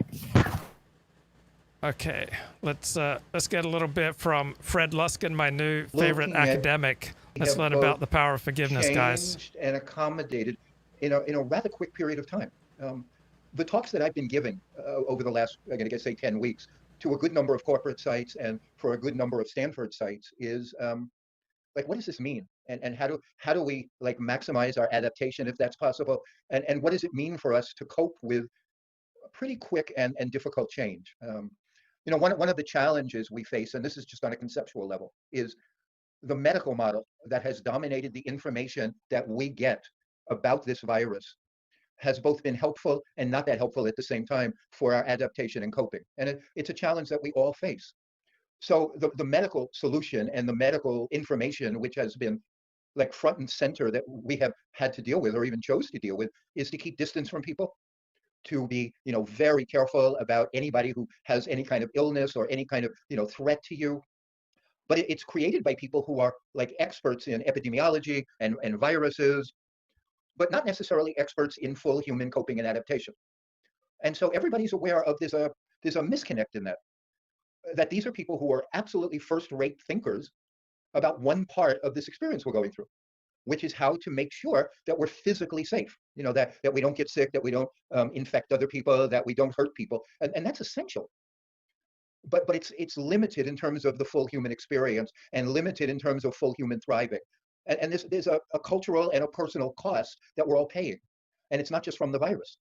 If you look at Maslow's hierarchy of needs, which is like such a really simple template of what it is that people might want in different circumstances, you see that survival is it's the most basic bottom line need that people have. But it's not the need or the element of it going up to the top that leads to full human life. It's necessary, but not sufficient. And we've been getting really excellent, thoughtful advice on the lowest stratum of what it is that human life is about. It's much more than just surviving, even though we have to survive to do all those greater things.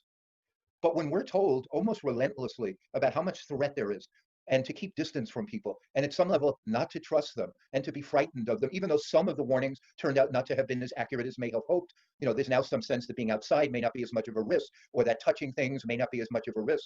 But it was a full-hearted response to physical safety. And physical safety is incredibly important, but it's unfortunately not how people experience safety. Nobody feels safe just because they're locked inside of walls that may be impenetrable, or they're barricaded against a virus or the spread of a virus. That's not what it is that is safety. Those are great preparations for safety. But safety is a more inner experience. Like we need to feel safe. And some of it is based on physical safety from outside, and some of it is based on our inner ability to cultivate safety or to cultivate some equanimity in us, regardless of what our circumstances are. And even more challenging than that is our safety also to large part depends on relationship. That locked up alone or somewhat isolated, it's very hard to feel safe, even if like there's no virus that's going to get you. Safety is some combination of protection from outside threat and some inner cultivation of appreciation of one's life, a deep connection with nature or other people, an ability to self-regulate, and a certain kind of optimism. And those are inner qualities. It's interesting because I've thought a number of times that it would have been so much easier for us all if the advice we had gotten had been more multidimensional. Like, and this may sound like utterly like Pollyanna and kumbaya, but if we had been taught that when you're 6 feet behind somebody, think good thoughts about them, wish them well, recognize that they're in the same position you're in, empathize with the fact that they're standing 6 feet in front of you on the same line, hoping to get into Whole Foods so you could have a scrum to get whatever toilet paper is left over. But we weren't taught that.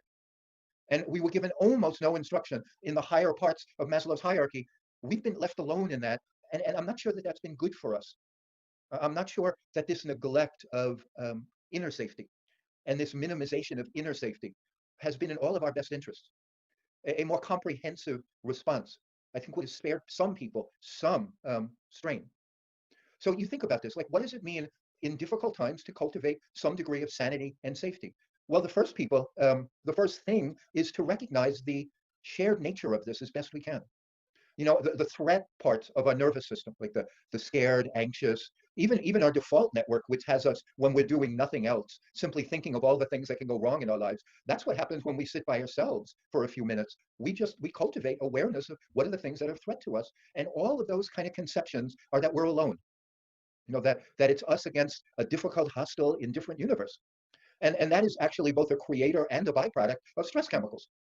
You know, the initial stress chemicals of you know, epinephrine and norepinephrine, they're in part designed to make us feel alone, to focus our attention on a threat, to have us be like it's just us in this need for survival of the separate self. We don't do well when that's our messaging day after day, day after day, hour after hour, week after week. That distorts our view. You know, that makes us feel extra alienated and extra alone. You know, one of the things that some of the people that I'm working with or talking with about this, they have an understanding, which I have had conceptually, but maybe not as strongly as this, that the thing that appears to be the real killer from this virus is the immune cytokine response, like the exaggerated and the overproduction and then the overreaction of this protein response in our nervous system, you know, the cytokine storm, and that people who are particularly vulnerable will succumb to that. Well, some of that is that, you know, the role of inflammation in so many of our disease processes makes it so much harder to respond to cytokine storm when it comes from a new stimulus. But what we don't recognize is that fear creates a modest cytokine reaction. That fear and alienation and anxiety, they create inflammation inside of us. They are ways of arousing us to threat. And so it's interesting when you want to think of, like, what is the way that we go through this? We need to recognize some capacity that we have to regulate some of our, not just inner sense, but how we relate to the outer sense.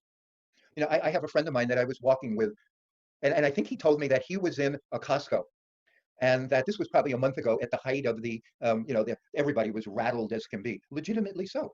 But I remember he told me that he was in Costco and he had to cough. And so, you know, he made this exaggerated thing of going into his elbow so that nobody would feel frightened by him. But he was kidding to me and saying, you know, Fred, the minute I coughed, like everybody within 100 feet who was 50 and above, like dives for cover. You know, one cough having nothing to do at all with COVID, he had an allergic reaction. Now, I'm not minimizing our need to stay safe. But I also remember hearing that or reading that at that time, people were trying to get into Costco. Normally, normally Costco would allow you in once a day, you know, to do your shopping. And at that point, they were limiting it to like one big thing a day, you know, because there was some concern with the food supply and with people being too close. So there were people, it was so funny, there were people who would try to put on disguises so they could go to Costco more than once a day. And I think to myself, well, that's what can happen with so much fear and mistrust of other people. And you'd want to create some sense, without minimizing our own need to protect ourselves, of some psycho, spiritual, emotional reactions where we're trained to be pro-social, when we're trained to have a little more like us, or that is informed to us, that's really important, not just for the community, but your own health, like your own ability to handle this situation. So I have about another 20 or so minutes before I stop. Let me do a couple of very simple, like, meditation practices, just to stimulate like this very simple thinking. So what I hope you would do is be willing to do like a 3-minute visualization practice where even those even those of you out there, would you please remove your cell phones so that you're not multitasking, which makes you more stressed, and just allow yourself to sit still and comfortably.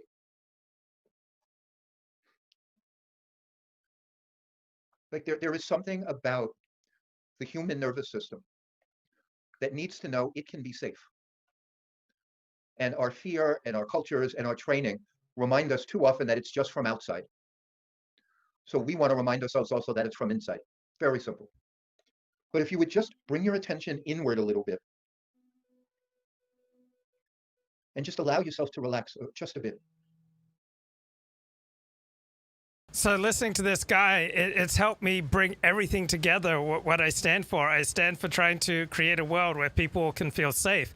This is a way of combining my interest in spirituality, religion, sociology, psychology, self-help, politics, trade policy, economic policy.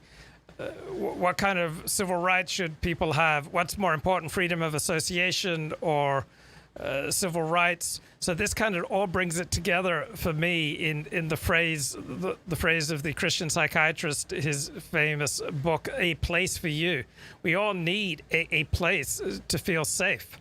And the natural dynamic of a right-wing dissident show like this is that we get together and we hype each other up into hysteria.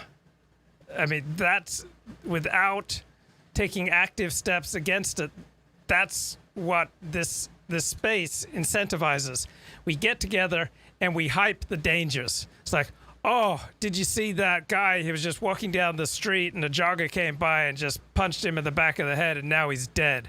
Or can you believe that this guy went to the fair and he got punched out and now he's dead? And can you believe that these Patriot Prayer people went into Portland and one guy got shot by Antifa and he's dead, and America's burning, bro. Portland's burning. America's just going up, in these wild riots. And when Biden becomes president, they're gonna be coming for you and for me, bro. It's the end times. So without taking active steps against that kind of thinking, that's what naturally happens as you develop, say, a dissident show, where you all get together and you hype each other's hysteria. And you try to outdo each other in saying how much the people you oppose are demons and how evil they are and how unprecedented the situation is that we're facing now.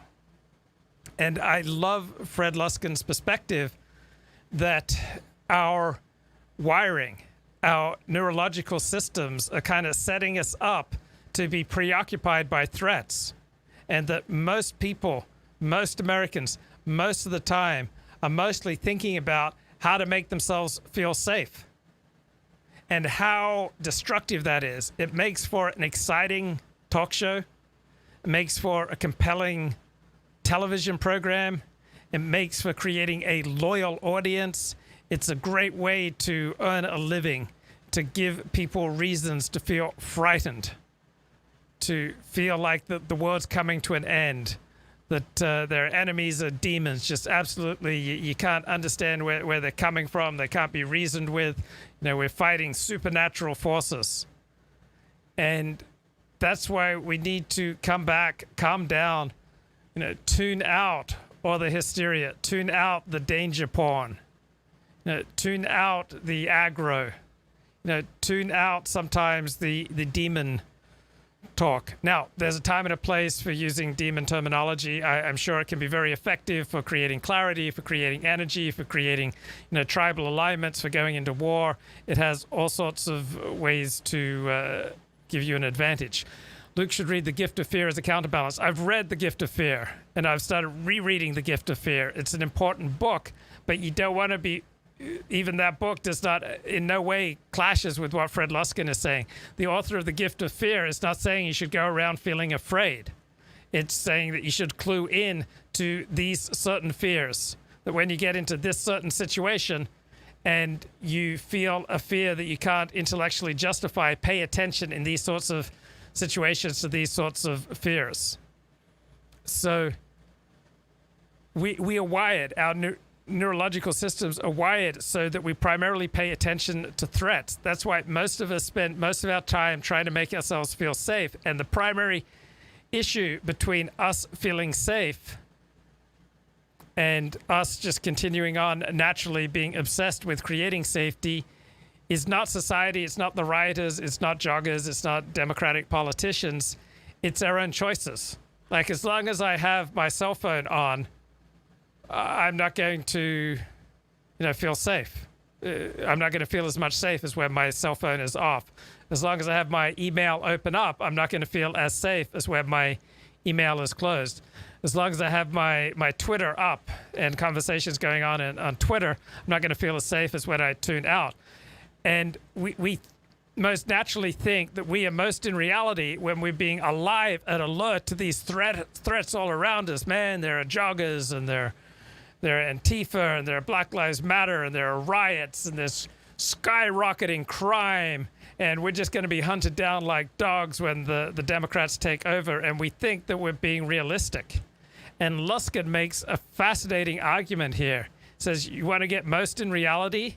It's not when we go along with this neurological programming to be obsessed with threats to our safety, no.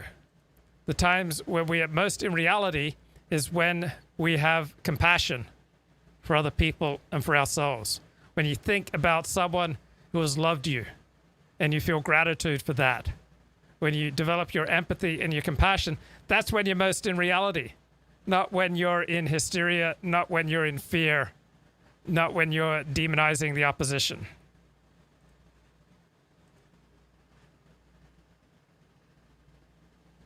This is Fred Luskin from Stanford University. He wrote a great book on forgiveness, and I know books on forgiveness sound gay. If you are relaxed or can relax, the muscles in your abdomen will relax a little bit, and your breathing will just naturally slow down just a tiny bit.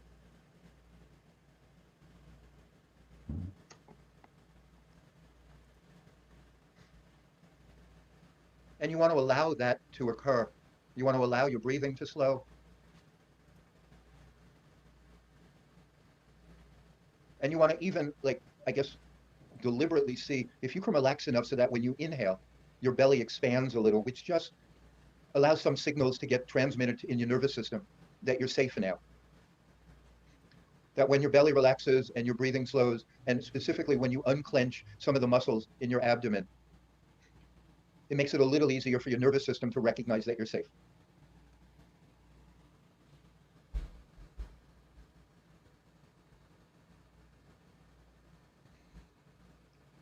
And then just for a moment, like the simplest practice that I teach everywhere is just allow your mind to picture someone you care for.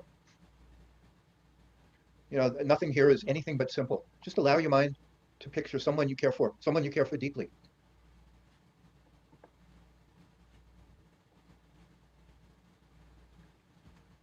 And bring attention to that image and just see if you can feel like. So if Matt Drudge did some of these meditation exercises, if he took time to get in touch with his empathy and compassion, if he became a much happier person, do you think he would consistently publish a website that promotes conflagration and promotes themes that the world is essentially coming to an end? No. Only someone who's deeply unhappy is invested in publishing and promoting conflagration. We think we're being more realistic when we're in hysteria and fear, and Luskin makes a really interesting argument. Perhaps we're much more realistic when we're thinking about how much we love somebody, how grateful we are that somebody is in our life, how much empathy and compassion we have for people. In your body, the experience of that, of affection.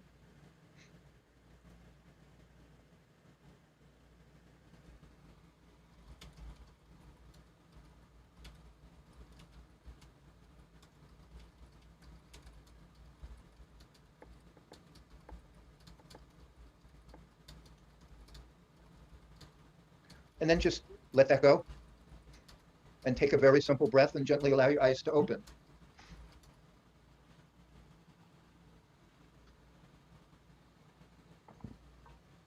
You know, there's nothing new that I'm describing in any way. That we're human beings, like, wired for threat and wired to protect ourselves and those we love from problems. And so that's where much of our attention goes until somewhere in us we either feel safe enough or we grow past the need for omnipresent alertness. And then our attention goes to other more generative pro-social things. And in Maslow's needs, once we have, like, the most basic necessities, you know, we'll cultivate relationship. But the true genius of what Maslow came up with, which is rarely taught in schools and in culture because it's of a more transcendent nature than our culture tends to be comfortable with, is that Maslow recognized that there were deficit needs and meta needs.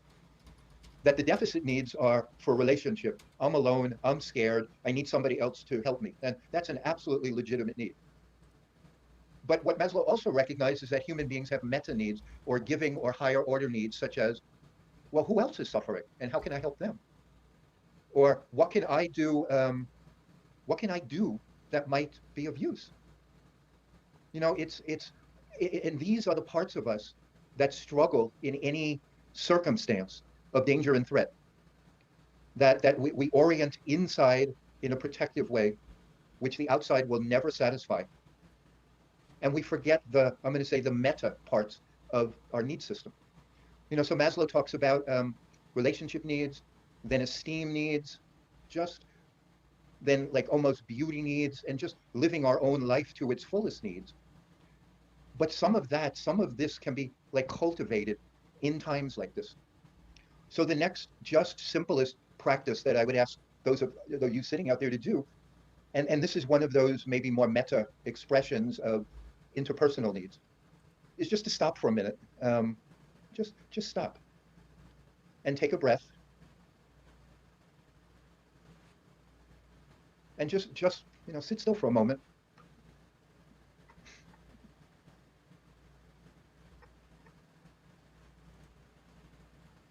And then just ask yourself, and this is just a simple practice, like in the last 2 or 3 days, like who has been kind to me?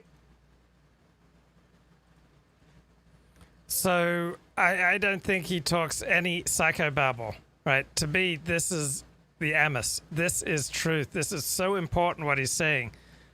And I know books on forgiveness sound stupid and gay, but this guy's book on forgiveness is just amazing. So many new insights that I never thought of. And it is, I think his book's called Forgive for Good. It's a popularized version of his PhD thesis. So I'm reading a terrific book called Psychobabble. It came out in 1977. And it's so sharp. It's written by Richard D. Rosen. First came out in 1975. And I just think it's important to distinguish between psychobabble and the Agnus. Psychobabble and the truth. Okay, so he writes, while having drinks a couple of years ago with a young woman I have not seen in some time, I asked how things were going, and I received this reply: I've really been getting in touch with myself lately. I've struck some really deep chords. I winced at the grandeur of her remarks, but she proceeded, undaunted, to reel out a string of broad psychological insights with an enthusiasm attributable less to the tequila sunrise sitting before her than to the confessional spirit sweeping America. I remember I had this girlfriend, the hottest girlfriend I ever had, and things between us, interactions between us were frequently very hot. And she broke up with me like 5 times in the course of a year. So that kept the intensity very hot. And she went away to Catalina Island one weekend. And she came back and told me how she had sex on the beach. And I was like, I didn't talk to her about it. I was just kind of disconcerted. It's like, my girlfriend had sex on the beach. And then I later realized that sex on the beach is a cocktail. Yeah. I kept thinking I was disappointing her with my failure to introduce more lyricism and intensity into my own conversation. Now that circumspection and reticence had gone out of style, I felt obligated to reciprocate her candor, but couldn't bring myself to use the popular catchphrases of Revelation. So chapter 1 in this book is about the late David Viscott. So back in 1975, 76, 77, this guy, Richard Rosen, he already nailed David Viscott's psychobabble. So if you recall the shows we did on David Viscott, Viscott was unable to live the psychobabble that he would preach to others. Viscott was a radio psychiatrist who was huge in the 1980s, and then by the time he died in 1996 of apparently heart disease, he was essentially unknown, and none of his books have stood the test of time. Could I get a jailhouse call with Ron Jeremy? I might. I didn't know. Would she understand if I said that instead of striking deep chords, I had merely tickled the ivories of my psychic piano? This is beautiful writing. Richard Rosen. But getting my head together was not exactly the way I wish to describe the sensation from my neck up. Would it, I wonder, do any good if I resorted to more precise clinical language and admitted that I was well on the way to resolving my attitude toward my maternal introject? Whenever I see you, she said brightly, makes me feel so good inside. It's a real high energy experience. So what was wrong with me that I couldn't feel the full voltage of our contact? Unable to match her incandescence, I muttered, "Yes, it's good to see you," then fell silent. Finally, her beatific smile widening, "But I can really dig your silence. If you're bummed out, that's okay." Right, so tell me in the chat if you think Mr. Luskin here, Fred Luskin, if you think he's speaking psychobabble, because to me, he's just speaking the Amos. You just want to ask, just by looking at like your last couple of days, like who's been kind?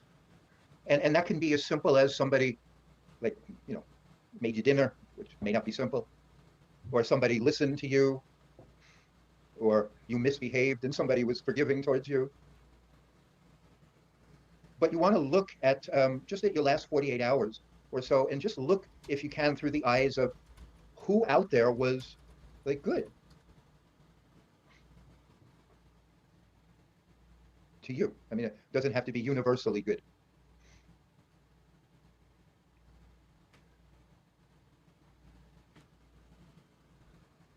And then you just want to pick one of those experiences. And just in your mind and heart, just see if you can say thank you.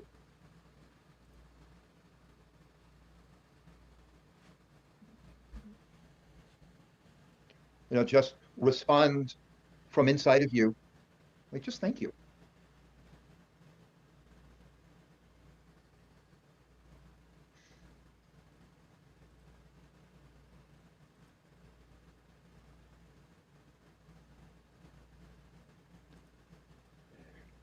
And then just let that go.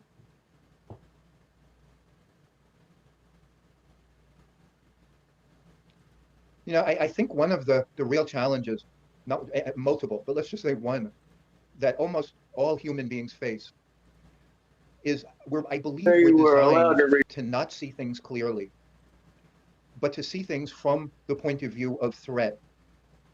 That I'm not sure that our perceptions, at least the most basic of them, are designed to let us see the world clearly. This is huge. You know how obsessed I am with trying to see the world clearly, trying to understand the filters that are getting in the way of my seeing the world clearly, to get into reality and to lead an effective life, a life that works. And I think this insight is huge. Absolutely huge.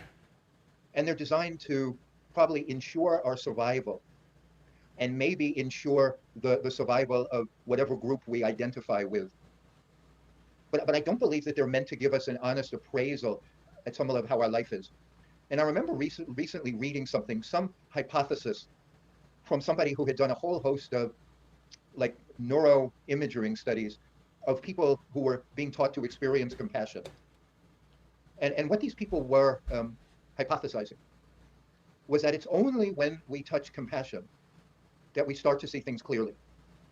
That until then, we're out of balance, and compassion brings us to stasis. Right, so typically we get on here and we say incredibly cynical things, and we whip each other into hysteria, and we think we're being realistic.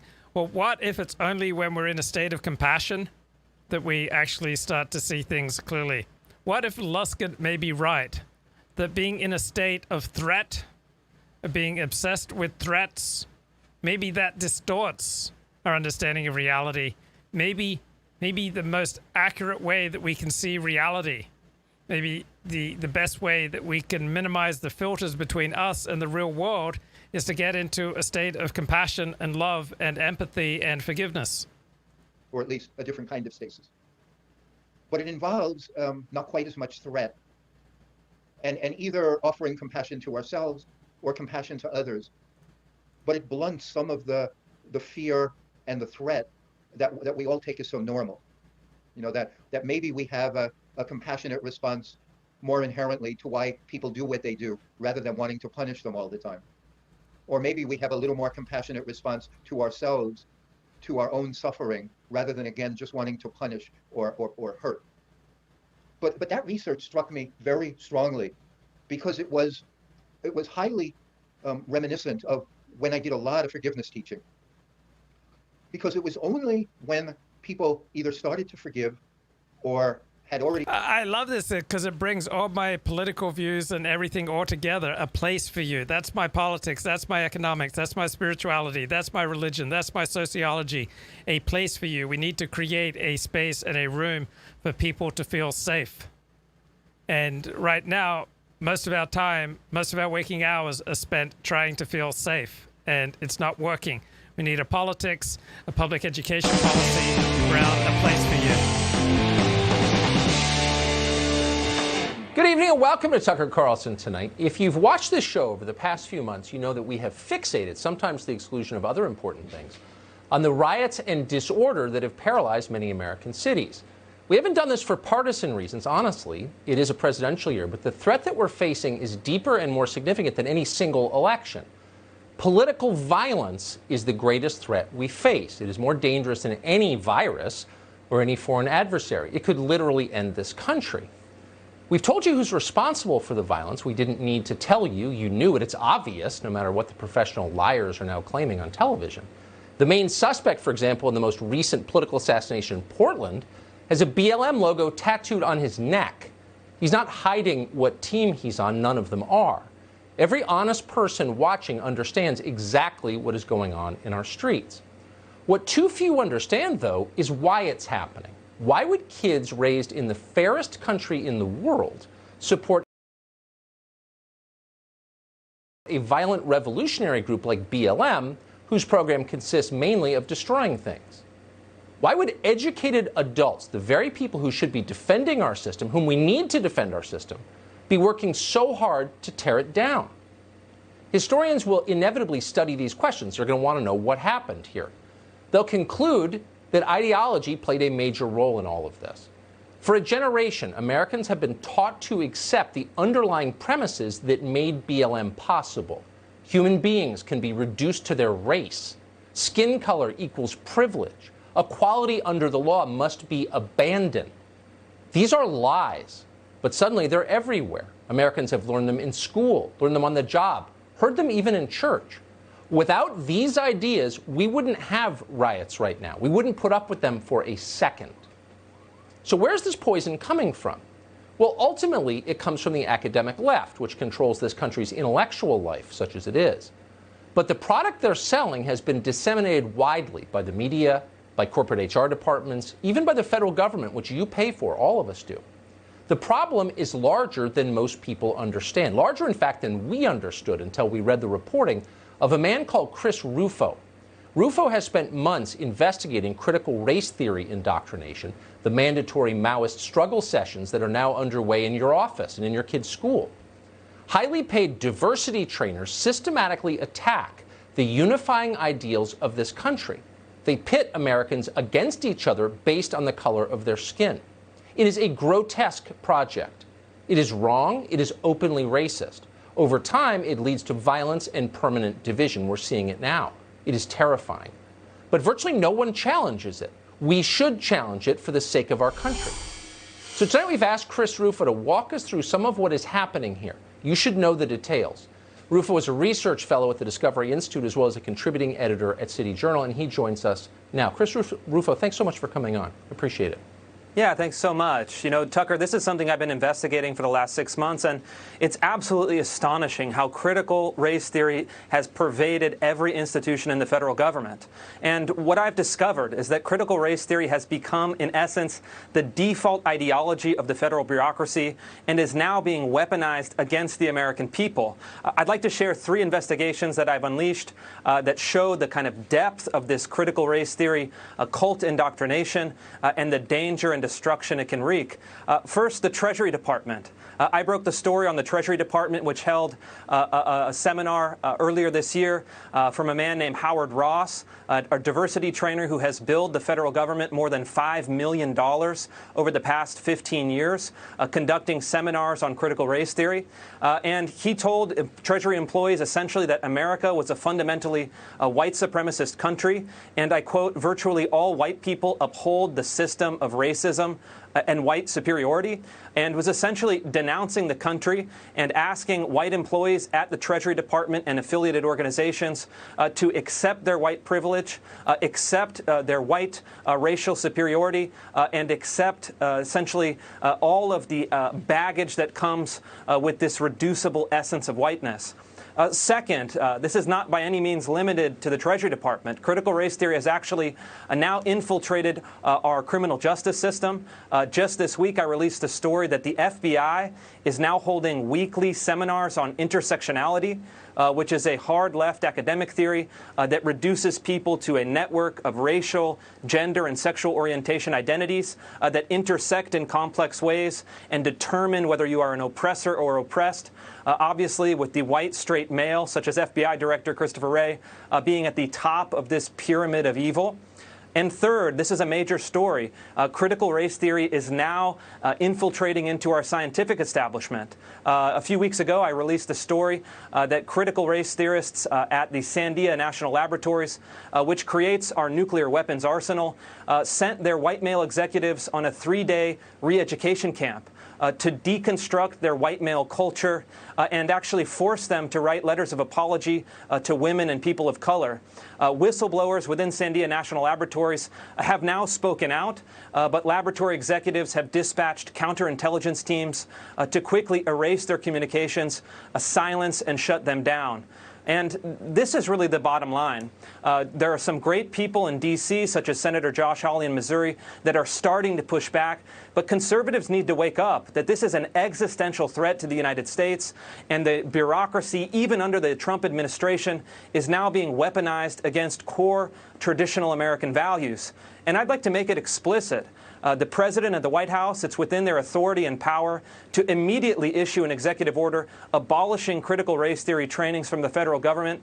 And I call on the President to immediately issue this executive order and stamp out this destructive, divisive, pseudo-scientific ideology at its root. And I think that it's something that he's denounced, this kind of Black Lives Matter and neo-Marxist rhetoric in places like Portland and Seattle. But it's time to take action and destroy it within his own administration. The consequences of what you described are profound. I think we're seeing some of them now on our streets. But I want to get to the second example because it may be the most troubling of all, the Department of Justice. So the underlying idea behind our entire justice system is that all of us are treated equally under the laws of the United States. Your race, your gender, who you sleep with are irrelevant in the eyes of the law. How could the FBI, which is armed and empowered to uphold those laws, be disseminating lies like this, which are exactly contrary to their mission? I mean, how corrosive is that? How scary is that? It's extremely corrosive, and what we're seeing is that the institutions of the federal government, the actual bureaucracies and agencies and this kind of permanent administrative state has really abandoned the core American principles of equality under the law, of judging individuals as individuals on their merits, and they're now adapting this radical left ideology of judging people from their group identity, and it's absolutely terrifying that the FBI, which has almost kind of plenary physical authority in the United States, would be adapting this ideology. And I think it's a red alert moment, and all Americans should be deeply worried about their country. They should be. This has nothing to do with this election. It has to do with our future as a nation. Very quickly, there are reports that this is going on in the United States military. Is that true? Yeah, I've had some leaks from inside the U.S. military, in the Air Force and the Navy. I'm still working on these stories to source them, to confirm them. But what I can say is this, is that they are essentially starting in 2011 with an Obama executive order mandating diversity and inclusion initiatives throughout the federal government. They've created these offices of diversity and inclusion who ostensibly are supporting greater diversity, but in practice, according to sources throughout the federal government, serve as almost internal intelligence services to perpetuate this ideology and to root out conservative ideas and ultimately purge conservative employees. A diverse country can't handle this for long. We need to be unified by our equality under the law, or we won't be unified. And by the way, if there are people watching this who've experienced it, I hope you'll reach out to us whistleblowers within the military or other federal agencies will reach out to Chris Rufo or to us, because we're going to keep on this story. Chris Rufo, thanks so much for your report tonight. I appreciate it. So we have more bad news for you. The president apparently is still stealing mailboxes across the country. Democrats are convinced that's happening. They're close to cracking the case. By the way, they're also completely sure that there's no risk whatsoever of nationwide mail-in balloting. They say that's a conspiracy theory. But now, a Democratic Party operative anonymously has made a confession. Our own Rick Leventhal has details on that revealing story. Rick? Well, Tucker, as you said, Democrats have consistently dismissed concerns about mail-in ballot fraud as a myth or overblown. I'm going to take a break on that. David Pinson tweets, the guy who got his jaw broken by rioters in Kenosha, Wisconsin last week, while trying to stop them from burning down his furniture store, has something to smile about today. He can now fly direct between Israel and the United Arab Emirates. So guys, if you start feeling down, start feeling like the country's getting away from you, relax and think about how awesome it would be to fly direct between Israel and the UAE. I mean, wow, I just feel safer and more relaxed just thinking about that possibility.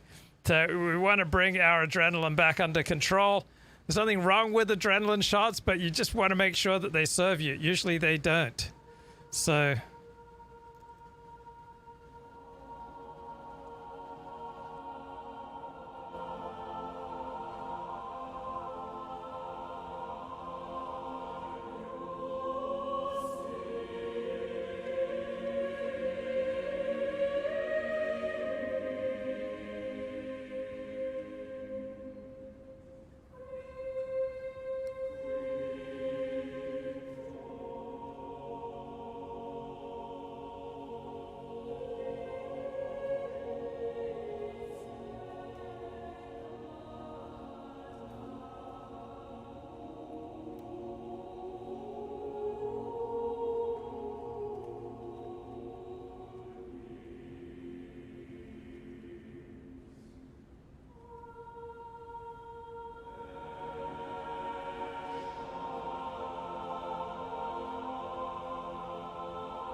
That will do it for tonight. Thanks for watching, everyone.